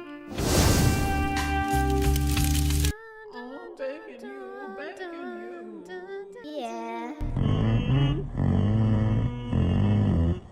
Please do not do this immediately after I wake you up unless you're prepared to be taken to a hospital. Some of these POVs, because this is it's such a specific, minute situation that it has me wondering how it was thought up, because nothing significant enough is happening for this to have been on the mind organically. All that to say, did you do this? Did this happen? Is this something you did in real life and it went so well that you needed to recreate it? Or he just really, really likes this song. Sorry, a cover of this song. Hey, wake the f up.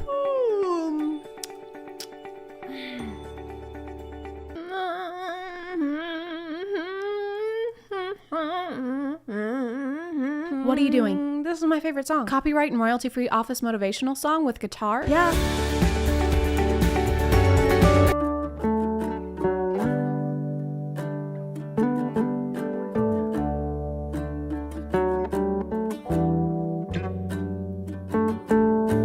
Oh, I'm late to this. This is that trend that white people did for 2 weeks where they romanticize getting arrested. How do they film these? Like, do they have someone at the beginning to do the first part? Actually, I think those are his own hands somehow. That's actually pretty impressive. What was the crime? Just wearing a Letterman jacket with nothing underneath? You're under arrest for attempting to chase? There's so much unnecessary movement. Like, what is the cop doing back there? You are arrested. Not to mention how calm we are in this POV where our boyfriend is getting arrested. All we have to say about this is babe, and we don't even use an exclamation point. You are arrested. Hands behind your back. Punk. Babe, oh my god. I am arrested, babe. Babe, no. they're gonna take me away. I love you so much. It was wearing this Letterman jacket was 100% worth it for you. Oh no, don't take You'll him. rue the day that you decided to wear this outfit today. What were you thinking? Legally though, they have to let him go because they didn't read him his Melissa rights. So.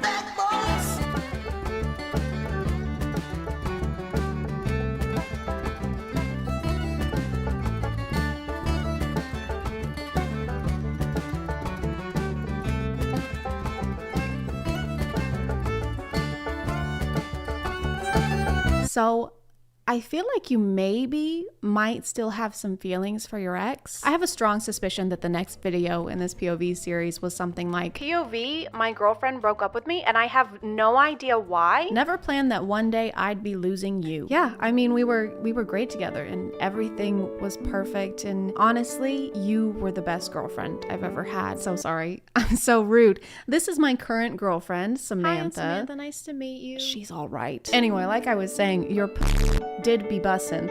At some point, it even seems like the new girlfriend is rooting for the ex in this situation, maybe in another life. There's no tone indicators, so it could be A, yeah, maybe in another life, or B, yeah, maybe in another life, or C, yeah, maybe in another life. Probably.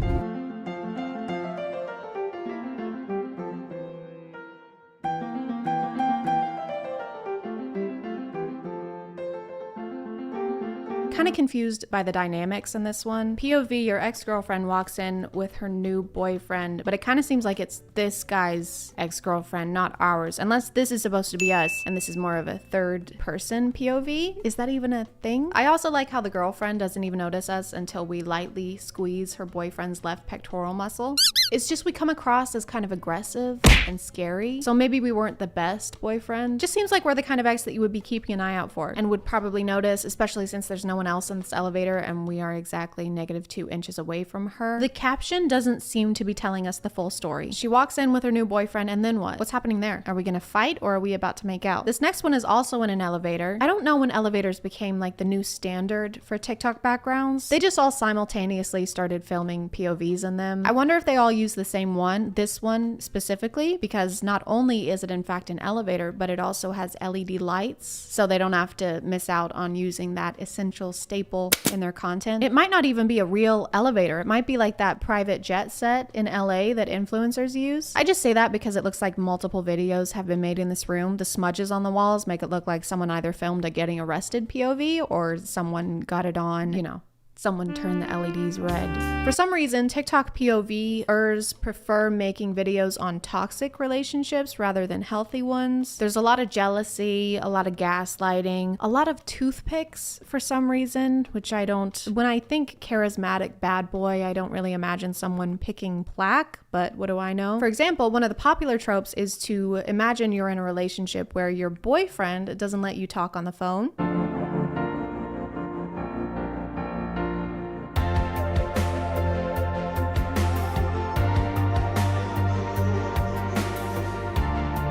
Totally normal behavior. If they ever get married, he's gonna have a rough day. Who is that? This is my dad. He's walking me down the aisle. Okay, well then who's that? That is your best man, and you've known him since preschool. Then who's this? That is you in a mirror. Oh. Well, I'm so sorry, sir. This was a misunderstanding. It's just, you know. It's totally fine. Wedding day nerves. It happens.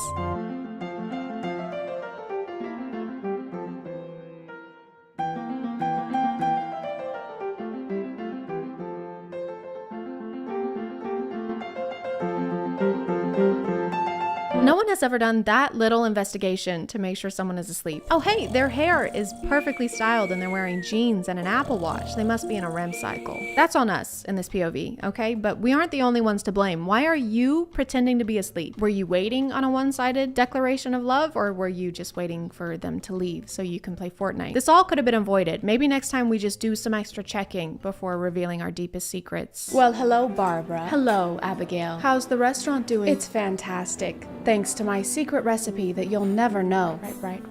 What was the secret recipe again? Please, you'll never get it that easy. It's chicken bouillon. Aha! I'm gonna call it there, guys. Please remember to stay hydrated and to not date people who treat you like shit. Thank you for subscribing, and if you are still here, thank you so much for watching. I appreciate you clicking on my video out of all the videos that are on here, and I'll see you next time. Okay, bye.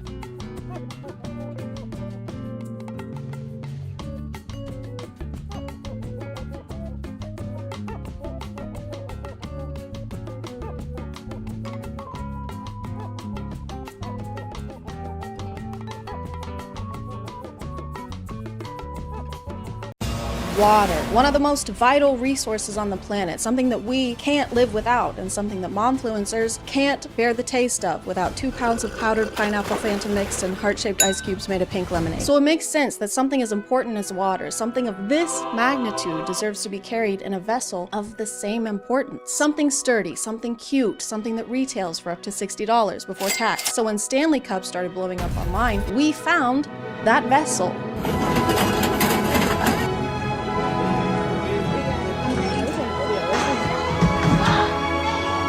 For the past year or so, I had never really heard of Stanley Cups, and if you still haven't, Stanley Cups are to Hydro Flasks what Hydro Flasks are to Yeti Cups. I feel like I need to have something in my hand. I can't do this without something in my hand. Oh, perfect. Aww, bestie. Every few years or so, there's a new water bottle brand that everybody wants for Christmas, and if you don't have it, you're a loser. Oh, so you just want to drink water and you don't care about how on-trend the container holding it is? That is so thirsty. Like all the brands before, Stanley makes water bottles, but their bottles have a little handle on the side, a little thing to grip, so that you can finally handle the grippy.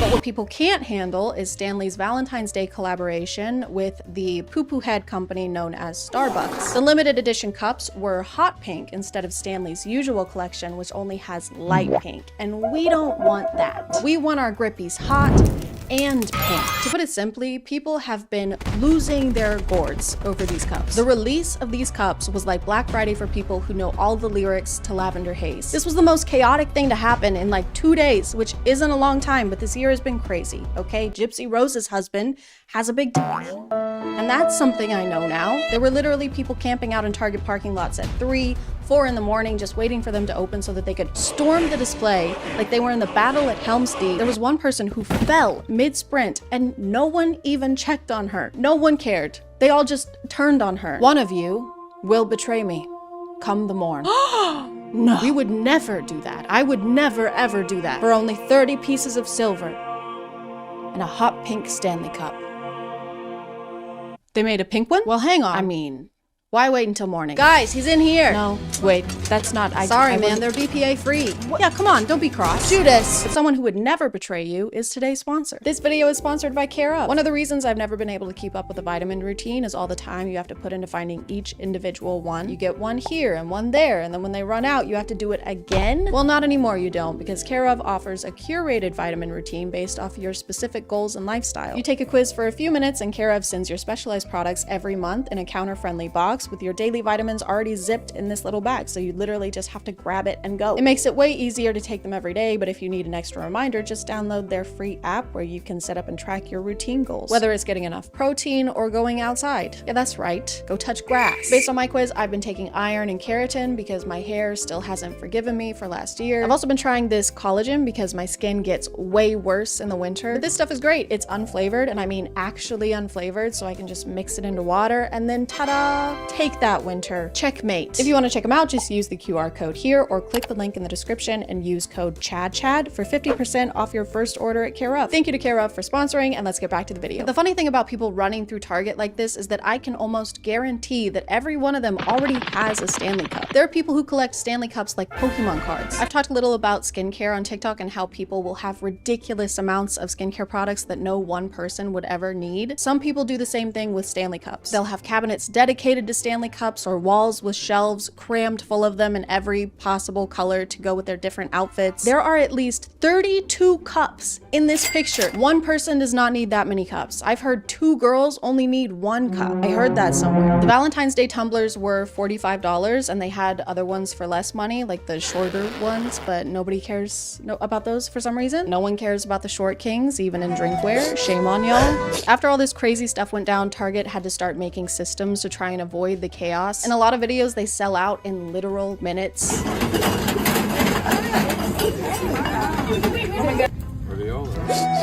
People were grabbing them so quickly that they had to start enforcing a 2 per person limit on the cups. Some Targets were apparently even handing out tickets to the lines in front of Target.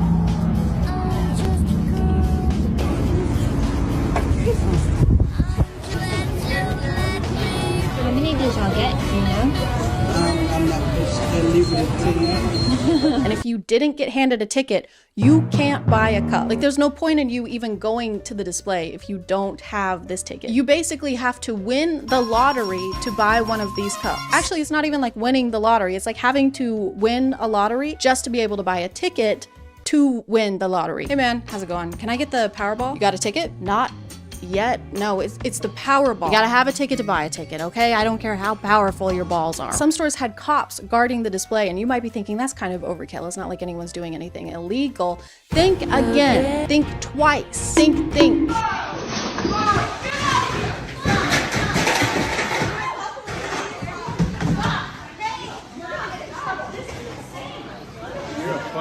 This guy grabs an entire box from behind the counter, which is crazy. I don't care about Starbucks or Target, but don't stress out the employees. They're already over your shit without you doing anything illegal. You're legally a pain in the ass. But then these people body slam and tackle him. Stop him! Stop him! Stop him! Stop him! Yes, stop him! Everyone rallied together over this box of Stanley Cups like their lives depended on it. I've seen less of a Samaritan response during anything else. Oh my god, that man is stealing a box of Stanley Cups. He's stealing Stanley Cups. No, it's a baby. I'm stealing a baby. Oh, thank God. I thought he was doing something really bad. Come on, I'm a kidnapper, not a monster. Goo goo gaga. Goo goo goo. Gaga ga. And after this whole struggle, it looks like there's only 1 cup in this box. No, it's okay. We're gonna call law enforcement. He just 1v12'd these people for 1 piece of drinkware. And I understand being excited about something that's limited edition. People do it with video games and collectibles all the time. But we're talking about reusable water bottles. It helps the environment because you only need 1, like a cast iron skillet or underwear. But some people like to kill 2 birds with 1 stone, or all birds with 1 environmental crisis, and use both.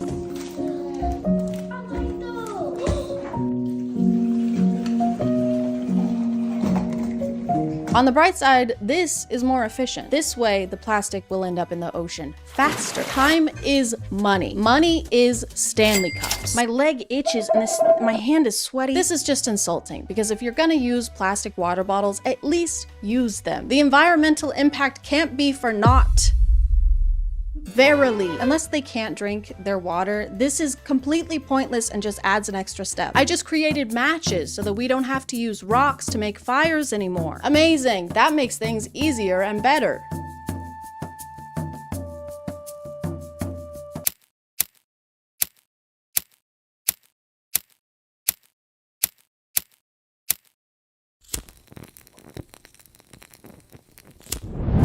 That was way easy. So convenient, right? I know they want the aesthetic, so that's why they have to pour the water into the Stanley, but it's also so they can use the Stanley bowl attachment thing.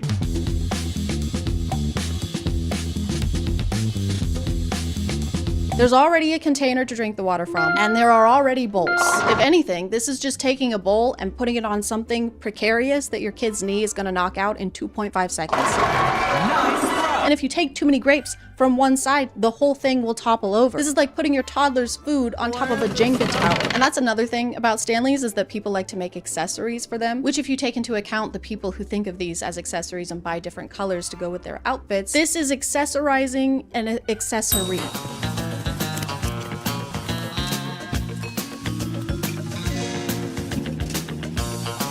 You can accessorize your Stanley with a little tiny Stanley. This is for when your friend who is a mouse is a little parched. You can give it to him, but do not, for the love of God, do not give him a cookie. Don't even get me fucking started. There's also the Amazon must-have TikTok specifically for Stanley cups. Amazon Stanley must-haves. First up is this silicone boot that serves as a cushion cover for the bottom. It comes in 2 sizes for the 30-ounce or 40-ounce with a custom fit that helps prevent dents and scratches. She says it's to prevent dents and scratches, but are these denting surfaces when you set them down? No wonder they're so expensive. They're made out of vibranium. He's right behind me, isn't he?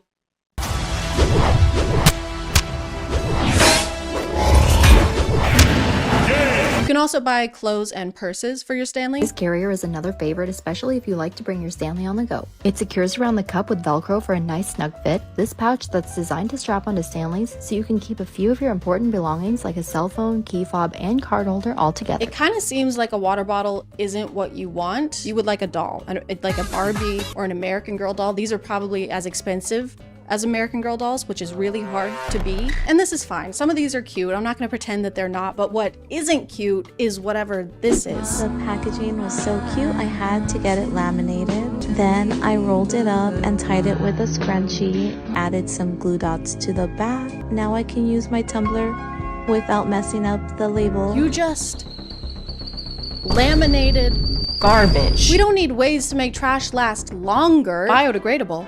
That's for betas. That's why in 2024, I'll be making garbage immortal. Vote for me, and the only degrading you'll see is in the bedroom and your quality of life and the economy. I know that this is not every Stanley Cup owner. There are plenty of people who like Stanleys a normal amount, who just want a reusable, cute cup, and who don't try to punch Target employees in the throat. I think all the Valentine's Day cups are sold out now, which sucks because how am I supposed to get one? There are some people reselling them for over $200, and that's ridiculous. So I guess I'm gonna have to make my own Stanley Cup. So this is my tutorial for how to make your own Stanley Cup. First, you're gonna buy this decal paper from online, and then you're gonna not use that at all because you don't have ink for your printer, and then it snows in Tennessee way more than anyone is used to. Everyone is staying home from school and work. Everyone is stranded. I'm stranded. I can't go to the grocery store. I'm only eating Chef Boyardee. These are dark times. So then you're gonna have to improvise a little bit. You're gonna have to brainstorm, and then you're gonna remember that your amazing, wonderful manager got you an Insta camera for Christmas, and then you're just gonna take a picture of your design on your phone, print that out, cut it out, fasten it to your cup in a dishwasher waterproof way, and there you go. There is your very own Stanley Cup. You know, Stan Lee, like the guy.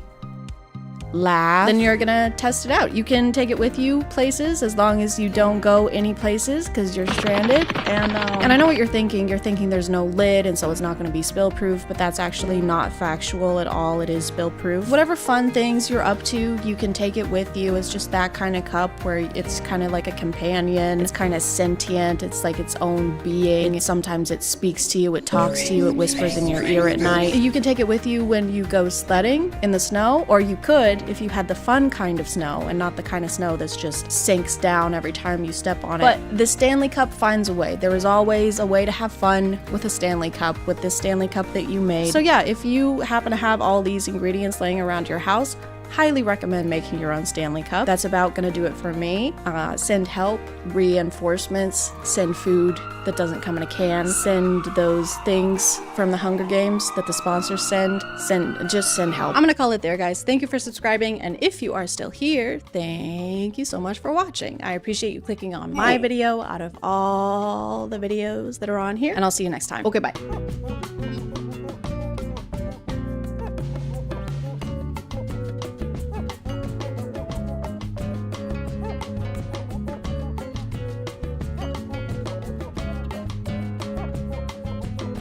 Hey guys, do you hear that? Hang on, something fishy's going on. Just a second.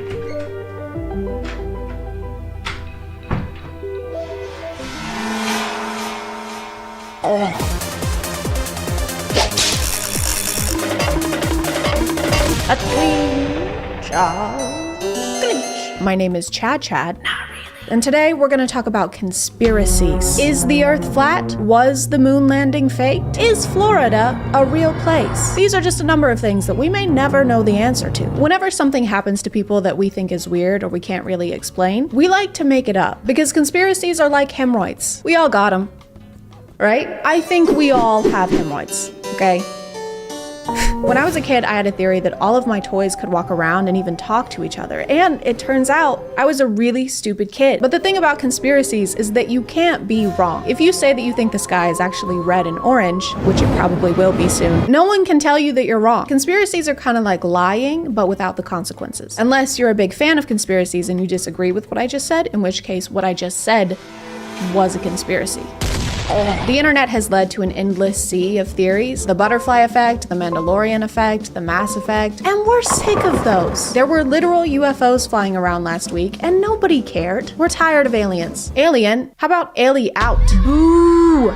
Boo! Boring! Get the fuck out. Go.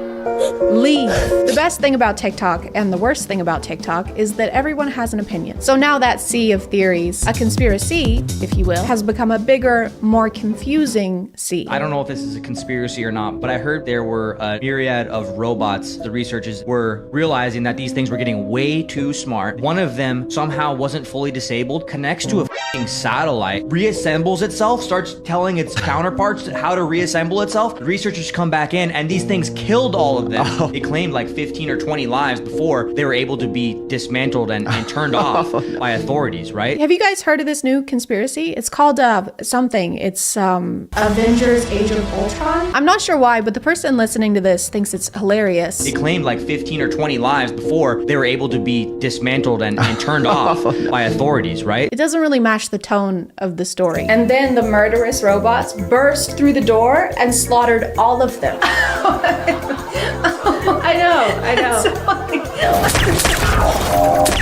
The story always kills. But you know who else is killing it is today's sponsor. This video is sponsored by HelloFresh. Wouldn't it be great if the fresh ingredients and recipes you needed to make home-cooked meals just showed up on your doorstep every week? Man, that would be really cool. I wish that could happen. It can happen. It can happen. With HelloFresh, you don't have to make lists or stand in line at the store. You just go online, choose from 40 weekly meal options, then whip it up using their easy-to-follow recipes. Every step is explained in simple, to-the-point instructions along with pictures so that you can keep up with what your food should look like at each stage. Everything is pre-proportioned so that there's little to no food waste, and you can customize your meals by swapping out sides or types of protein. They also have a lot of veggie options that use seasonal ingredients picked at peak ripeness. Plus, it's cheaper than eating at a restaurant, and you don't have to change out of your laying around the house pajamas and into your going out in public pajamas. It's a win-win for Din Din. You do still have to do your own dishes though.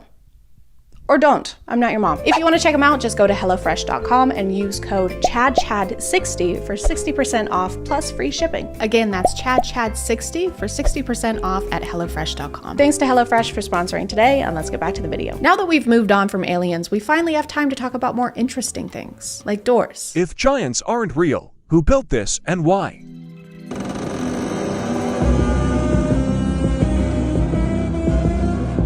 This person is gonna lose their mind when they find out about skyscrapers. Who the heck did this? This is too big. I like to imagine the creator of this TikTok doesn't really believe in giants, but is actually just the person who made this door. You notice that top latch? It's actually really complex. Yeah, I heard it took her like 15 years to finish it. It's super impressive. Yeah, I would have sex with that person if I could. But it turns out the real giants are busy protecting our entire planet. Is down there. Giant monsters. They're a natural defense mechanism from the planet. Could you give me an example of what one of these giants look like? I only have one personal experience that I was there for, saw with my own eyes, and experienced with my own 5 senses. Oh, you only saw the 300-foot tall billion-year-old giant monsters one time? Lame. Something that resembles a big furry primate, like a sloth that walks on its hands and is covered with hair. So the giant monsters are furry, and you experience them with all 5 of your senses. All 5 of them? It was for research, guys. I had to taste the furry primate genitals. I mean giant genitals. I mean giant genitals. I mean genitals. So you're saying that a giant sloth doing handstands is the only thing protecting our planet? So we're oh my god, help! These giant space worms are eating my family! Not to fear, the sloth is here. Oh, thank God. Thank you. Yep, I'm on it. Thank you so much. Yep, we'll get right on that. Okay.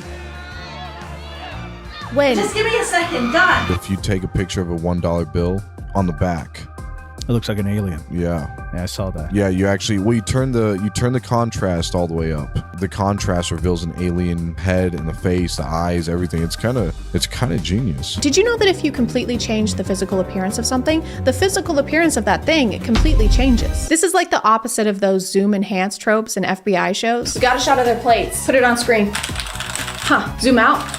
Keep going. Turn up the contrast. Turn down the contrast. Set it on fire. Dehance. We got him. Yes. It's kind of genius. What's in your pocket? Yeah, Roswell. Did you just say Roswell is in your pocket? That's a big ass pocket. Is that a southeastern city from New Mexico in your pocket, or are you just happy to see me? Oh, it is a city?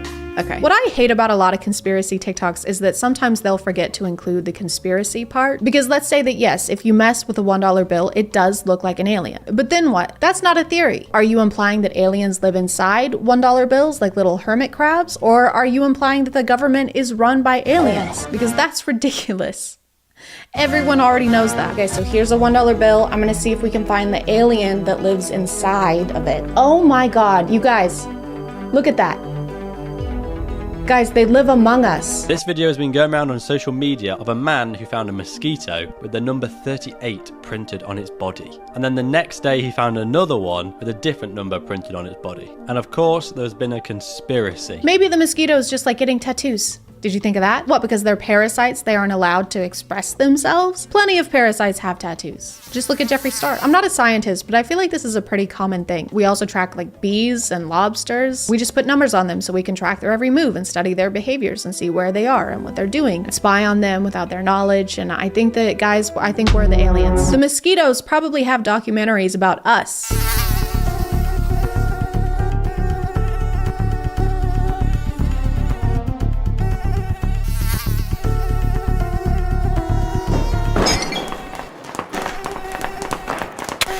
Y'all, I am freaking out right now. There's a lot of unexplained things going on in the ocean right now. Just watch this real quick for me. You get to Mars by going through the ocean. You can't get to the bottom of the ocean. I'm pretty sure that the ocean has a bottom. Because outer space is the ocean. Otherwise, how does the water stay there? If there was actually space underneath, then the gravity would suck all of the water out. The water would be gone. The ocean would be more like a notion. Now, there's a situation called the firmament. So we know that water is all around us. And it is said that this dome divided the sea into upper and lower sections. You can't cancel this out because they still haven't discovered 80% of the sea. Yes, I can. Call me algebra because I can cancel out whatever the fuck I want. I haven't discovered 80% of Pennsylvania, but that doesn't mean that it's a portal that'll take me to Mars. It just means I've never been to Pennsylvania. She goes on to say that deep sea fish are probably aliens since the ocean is space now. Keep up. And then cites the 2020 film Underwater as the basis for that. If y'all have ever watched this movie Underwater, they went too deep and found the creature that don't even look like it's supposed to be from this earth. But if you're trying to strengthen an argument, I don't know if referencing a Kristen Stewart movie is the best idea. And therefore, my witness is innocent on all counts. Stalking a 17-year-old? Innocent. Twilight 2008. Robbing a bank with 2 accomplices? Catch That Kid 2004. Consuming the blood of an innocent human? Breaking Dawn 2011. Also, Your Honor, she's a mosquito. Yeah. Hi. And I still have malaria. Does anyone actually still watch the moon landing footage and think it's real? Okay, but whether you believe in the moon landing or not, you can do this to anything and then claim it's not real. You've made them look silly. Of course we don't believe them. Have you ever been to Pennsylvania? Yeah. Very fine grained as you get close to it. It's almost like a foreground. A conspiracy that stayed pretty consistent on TikTok is that all celebrities are lizard people. What that involves is usually pretty vague. It's just if they say something weird or if they do something lizard-like, it means that they eat children, like lizards do. I can say clone, I want to say clone. All right, so there's like a clone by Ang Lee.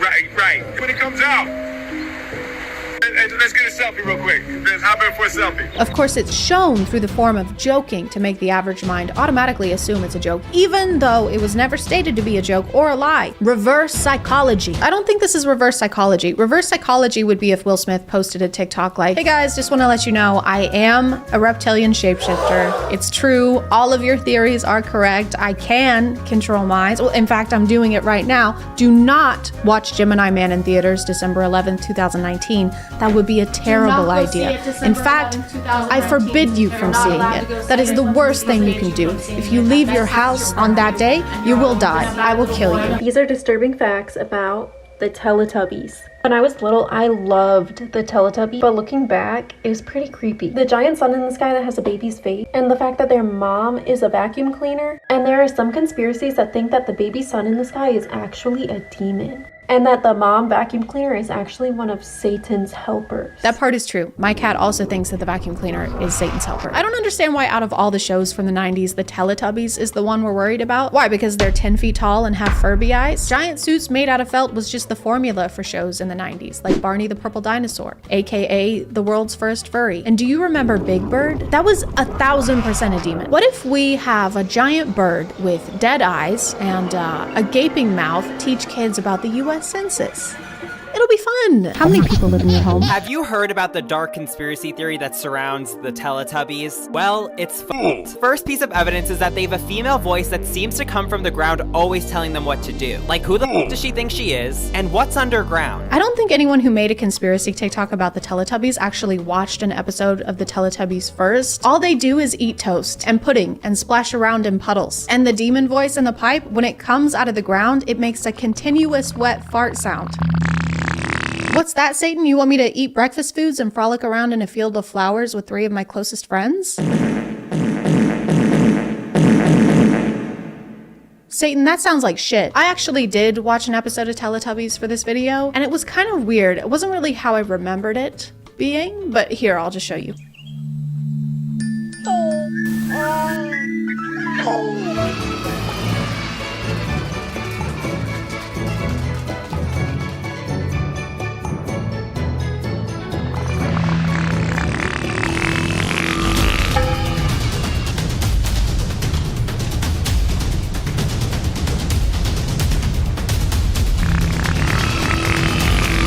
I'm gonna call it there, guys. Thank you for subscribing, and if you are still here, thank you so much for watching. I appreciate you clicking on my video out of all the videos that are on here, and I'll see you next time. Okay, bye.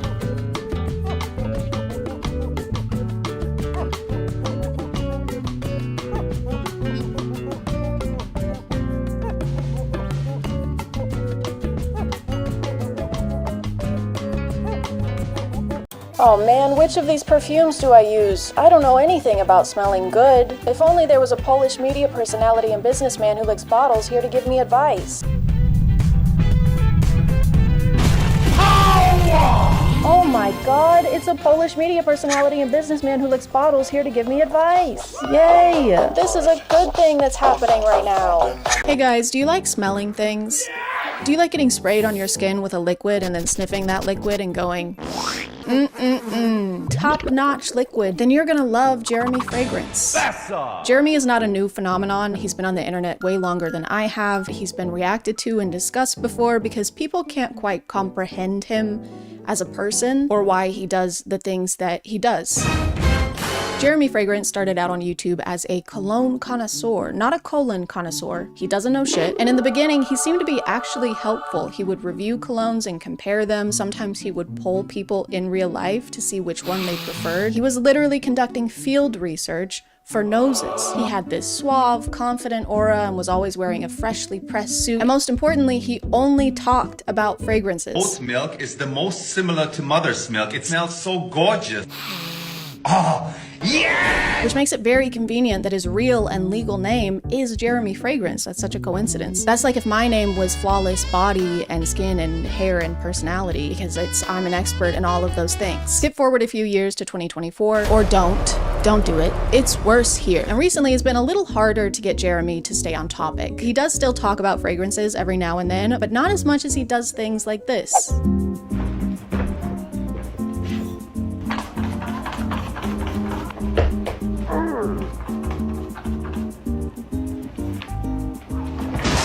And when he does do a review, he'll start out talking about the cologne, but then by the end reveal some kind of deep secret about himself. Just like me after having 2.5 lemonade Trulies. And the last one I don't talk so much about is Perry Ellis 360 Red. I love it, man. It's the dildo of the fragrance industry. I'm sorry, it's the what of the fragrance industry? I don't think that's necessary, Jeremy. You don't need to use that, especially not when we have today's sponsor. This video is sponsored by Bellesa Boutique. Bellesa and I are doing a big giveaway, so stick around, why don't you? Bellesa is a bi-woman sexual wellness company with a mission to close the pleasure gap, but that's the only thing they want to close, if you know what I mean. There is something in my eye, actually. There's literally something in my eye right now. And to help accomplish that mission, Bellesa offers fun, sexy toys made of high-quality, body-safe materials. The Pebble by Bellesa, for example, is rechargeable, waterproof, and has pressure wave technology that combines both vibration and suction. They come hand in hand, or in this case, Pebble in hand. Speaking of hands, the Pebble is ergonomically designed to fit yours perfectly. It's lightweight and lines up with your index finger just right so you can get it done just right. It's got 5 levels of intensity per mode with no annoying, random pattern, so you can actually focus and not feel like your toy is yelling at you in Morse code. And if something disastrous ever happens to your toy at the paws of your dog, Bellesa will replace it for you at no cost aside for evidence of the crime, aka a mugshot of the accused. And if you sign up for our giveaway by clicking the link in the description, you're guaranteed to win a discount or perhaps even a free toy if you play your cards right, so you won't have to resort to Perry Ellis 360 Red. So be sure to check out the link in the description. Thank you to Bellesa Boutique for sponsoring, and let's get back to the video. But the most important update in Jeremy's content and his life journey is that he is looking for a girlfriend. And no one really saw this coming. He's only vaguely alluded to it in the past. All right, ultimately, of course, I want to have a girlfriend and a wife. What I want is what I need to find somebody. I want a girlfriend, baby, and marry her. I'm still searching for a girlfriend. Nice. But now it's finally time for him to find the one and settle down. Love is just in the air. And so is a lot of Dior Sauvage. But when you're a guy like Jeremy, a genuine connection can be hard to find. He's been busy. He's got his own fragrance business to run, and he found Jesus as well. #1 fragrance icon that follows the teachings of Jesus. People are always finding that guy. Maybe he doesn't want to be found. If he keeps hiding like that, found you. No, I thought this was a good spot. Just found Jesus. And now you're tweeting it. Of course. Of course you are. Risen. Now everyone's gonna know where I am. So Jeremy decided to take matters into his own hands and announced that he'd be finding his soulmate with the power of social media. So I'm looking for a girlfriend. You must be Christian and you must be under 32. I was thinking 35, but let's say under 32. In his announcement video, he only mentions 2 requirements for being his potential girlfriend. She has to be under 32, even though he's 35. And I can't decide if him only having 2 specifications is a bad thing or a good thing. On one hand, it seems like you'd have more requirements for someone you want to spend the rest of your life with. But on the other hand, if this is what you're posting on Instagram, I don't know if you're even allowed to have 2 of them. But as time went on, Jeremy started posting a couple more demands, like for example, that she needs to be 100% committed to him. He is looking for marriage, so that makes sense. And that she needs to be able to give birth to children, which is a weird thing to specify.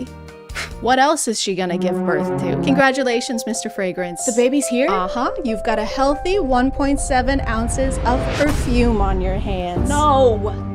I knew this would happen. The lighting is different because I had to block out the sun. It was frying me and cooking me, and I'm sweating, and I had sweat in between my boobs and every part. Based on other people's videos, it looks like Jeremy responds to the women he's interested in and requests additional information from them, like their Snapchat usernames. I can't even express how big of a red flag that is. Nothing says you're ready for marriage and commitment and a family like asking a woman for her snap. Hey, you want to communicate on the one app that makes communication disappear? If it makes you feel any better, there's also a map that shows me your location 24/7. He also seems to routinely ask them to send videos addressing him directly, probably to verify that they are who they said they were in their application. Hi, Sophia. I asked for a video of you. Can you send me a video of you saying something like, "Hi, Jeremy"? And once he has that information, he can move on to the more important questions, like how old are you? And are you a virgin? And is it possible at your age that you're still a virgin, Maria? Is it possible that you are still a virgin? Why are you asking that, Jeremy? So yeah, I want you to be able to have children.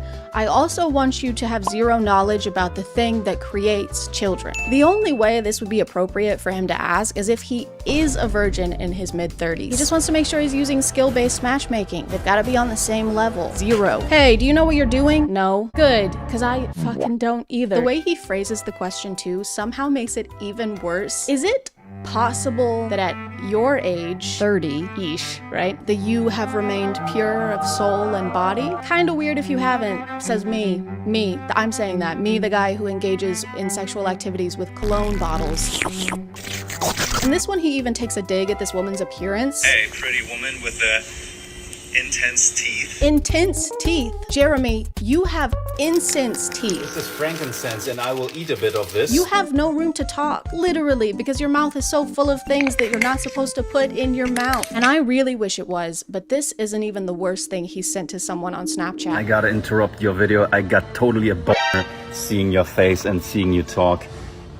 Totally a boner in my pants, but I'm not going to show it. What the fuck are you doing? You can't send videos like this to someone you don't know who follows you on Instagram because you're a public figure. Also, he mentions here that the video she sent him was of her simply talking, was just of her face, so this reply was completely inappropriate and uninvited. Also, I read her comments, and this girl is 18 years old. 35-year-old man, by the way. And she claims he was fully aware of that fact and even commented on it, calling her ultra young, ultra yuck, ultra ewy. I thought he was looking for someone to have a child with, not an actual child. When he said under 32, I didn't realize he meant as under 32 you can get without him risking jail time. Now we understand why he needs to spray himself with so much cologne. It's because he's a massive piece of shit. Sending videos like this appears to be a pattern for him because it is. He does it a lot. You're so flirty. Just seeing your text makes me, if I can say so, erected. Even going as far as requesting specific pictures or videos from them. Later, without the top that you're wearing now, would be an interesting picture, Corey. Are we still following the teachings of Jesus Christ here, Jeremy? I don't know where he taught this. I must have missed that chapter. And on the 8th day, he said, "Thou shalt get thousands of women to add you on Snapchat so that thou can use thy influence in order to solicit nude pictures of them."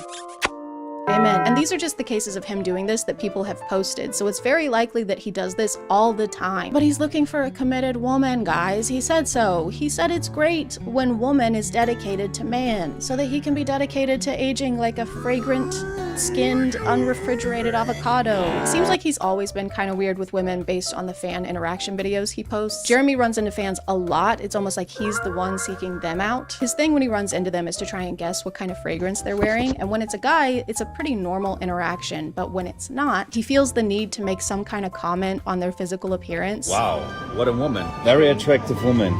Just female Musk. Your girlfriend? Yeah, this is my girlfriend. Congratulations. Thank you. Is it okay that I smell you real quick? Yeah, I mean, I don't... Basically, he can't see a woman or a girl without trying to flirt with them in some way. So it's safe to say that I have a lot of competition. I don't know what it was, okay? Maybe it's the way his hips thrust in a sporadic, irregular way, or the way he lives so dangerously on edge of the age of consent. But there is just something about him, and I can't live with the regret of never even trying. Just want it noted that I started my quest of trying to get Jeremy to fall in love with me before I figured out he's a terrible person, unworthy of my time. So it's exactly like every dating experience I've ever had. And so I shot my shot. I shot my shot on Instagram, and he didn't even look at my story. I shot my shot on Instagram again. I shot so much shots that the state of Tennessee actually tried to protect my rights. But it didn't matter because Jeremy still didn't notice me. So I decided to try and play by the rules. I painstakingly crafted the perfect opening message that no man could decline, and then sent it post-haste to his application email. It reads as follows: Dear Jeremy, if that is your real name. It's not, by the way. His name is Daniel. Who does that? Who says their name is something when it's actually something completely different, really, and not that at all? What kind of annoying? My name is not important, and I am a 27-year-old female. Works out semi-regularly and is fertile. Extremely fertile. I have 10 children. I'm also a virgin. Jesus is my number 1. You can be my number 2, though. I'll call you my little doo-doo. This is what I look like, and I would love to chat with you via FaceTime or Instagram. Please. And then I waited for days. I didn't even leave my desk. I've been sitting here the whole time. I've peed into every container that can hold pee, and I'm fresh out of containers. Please send help.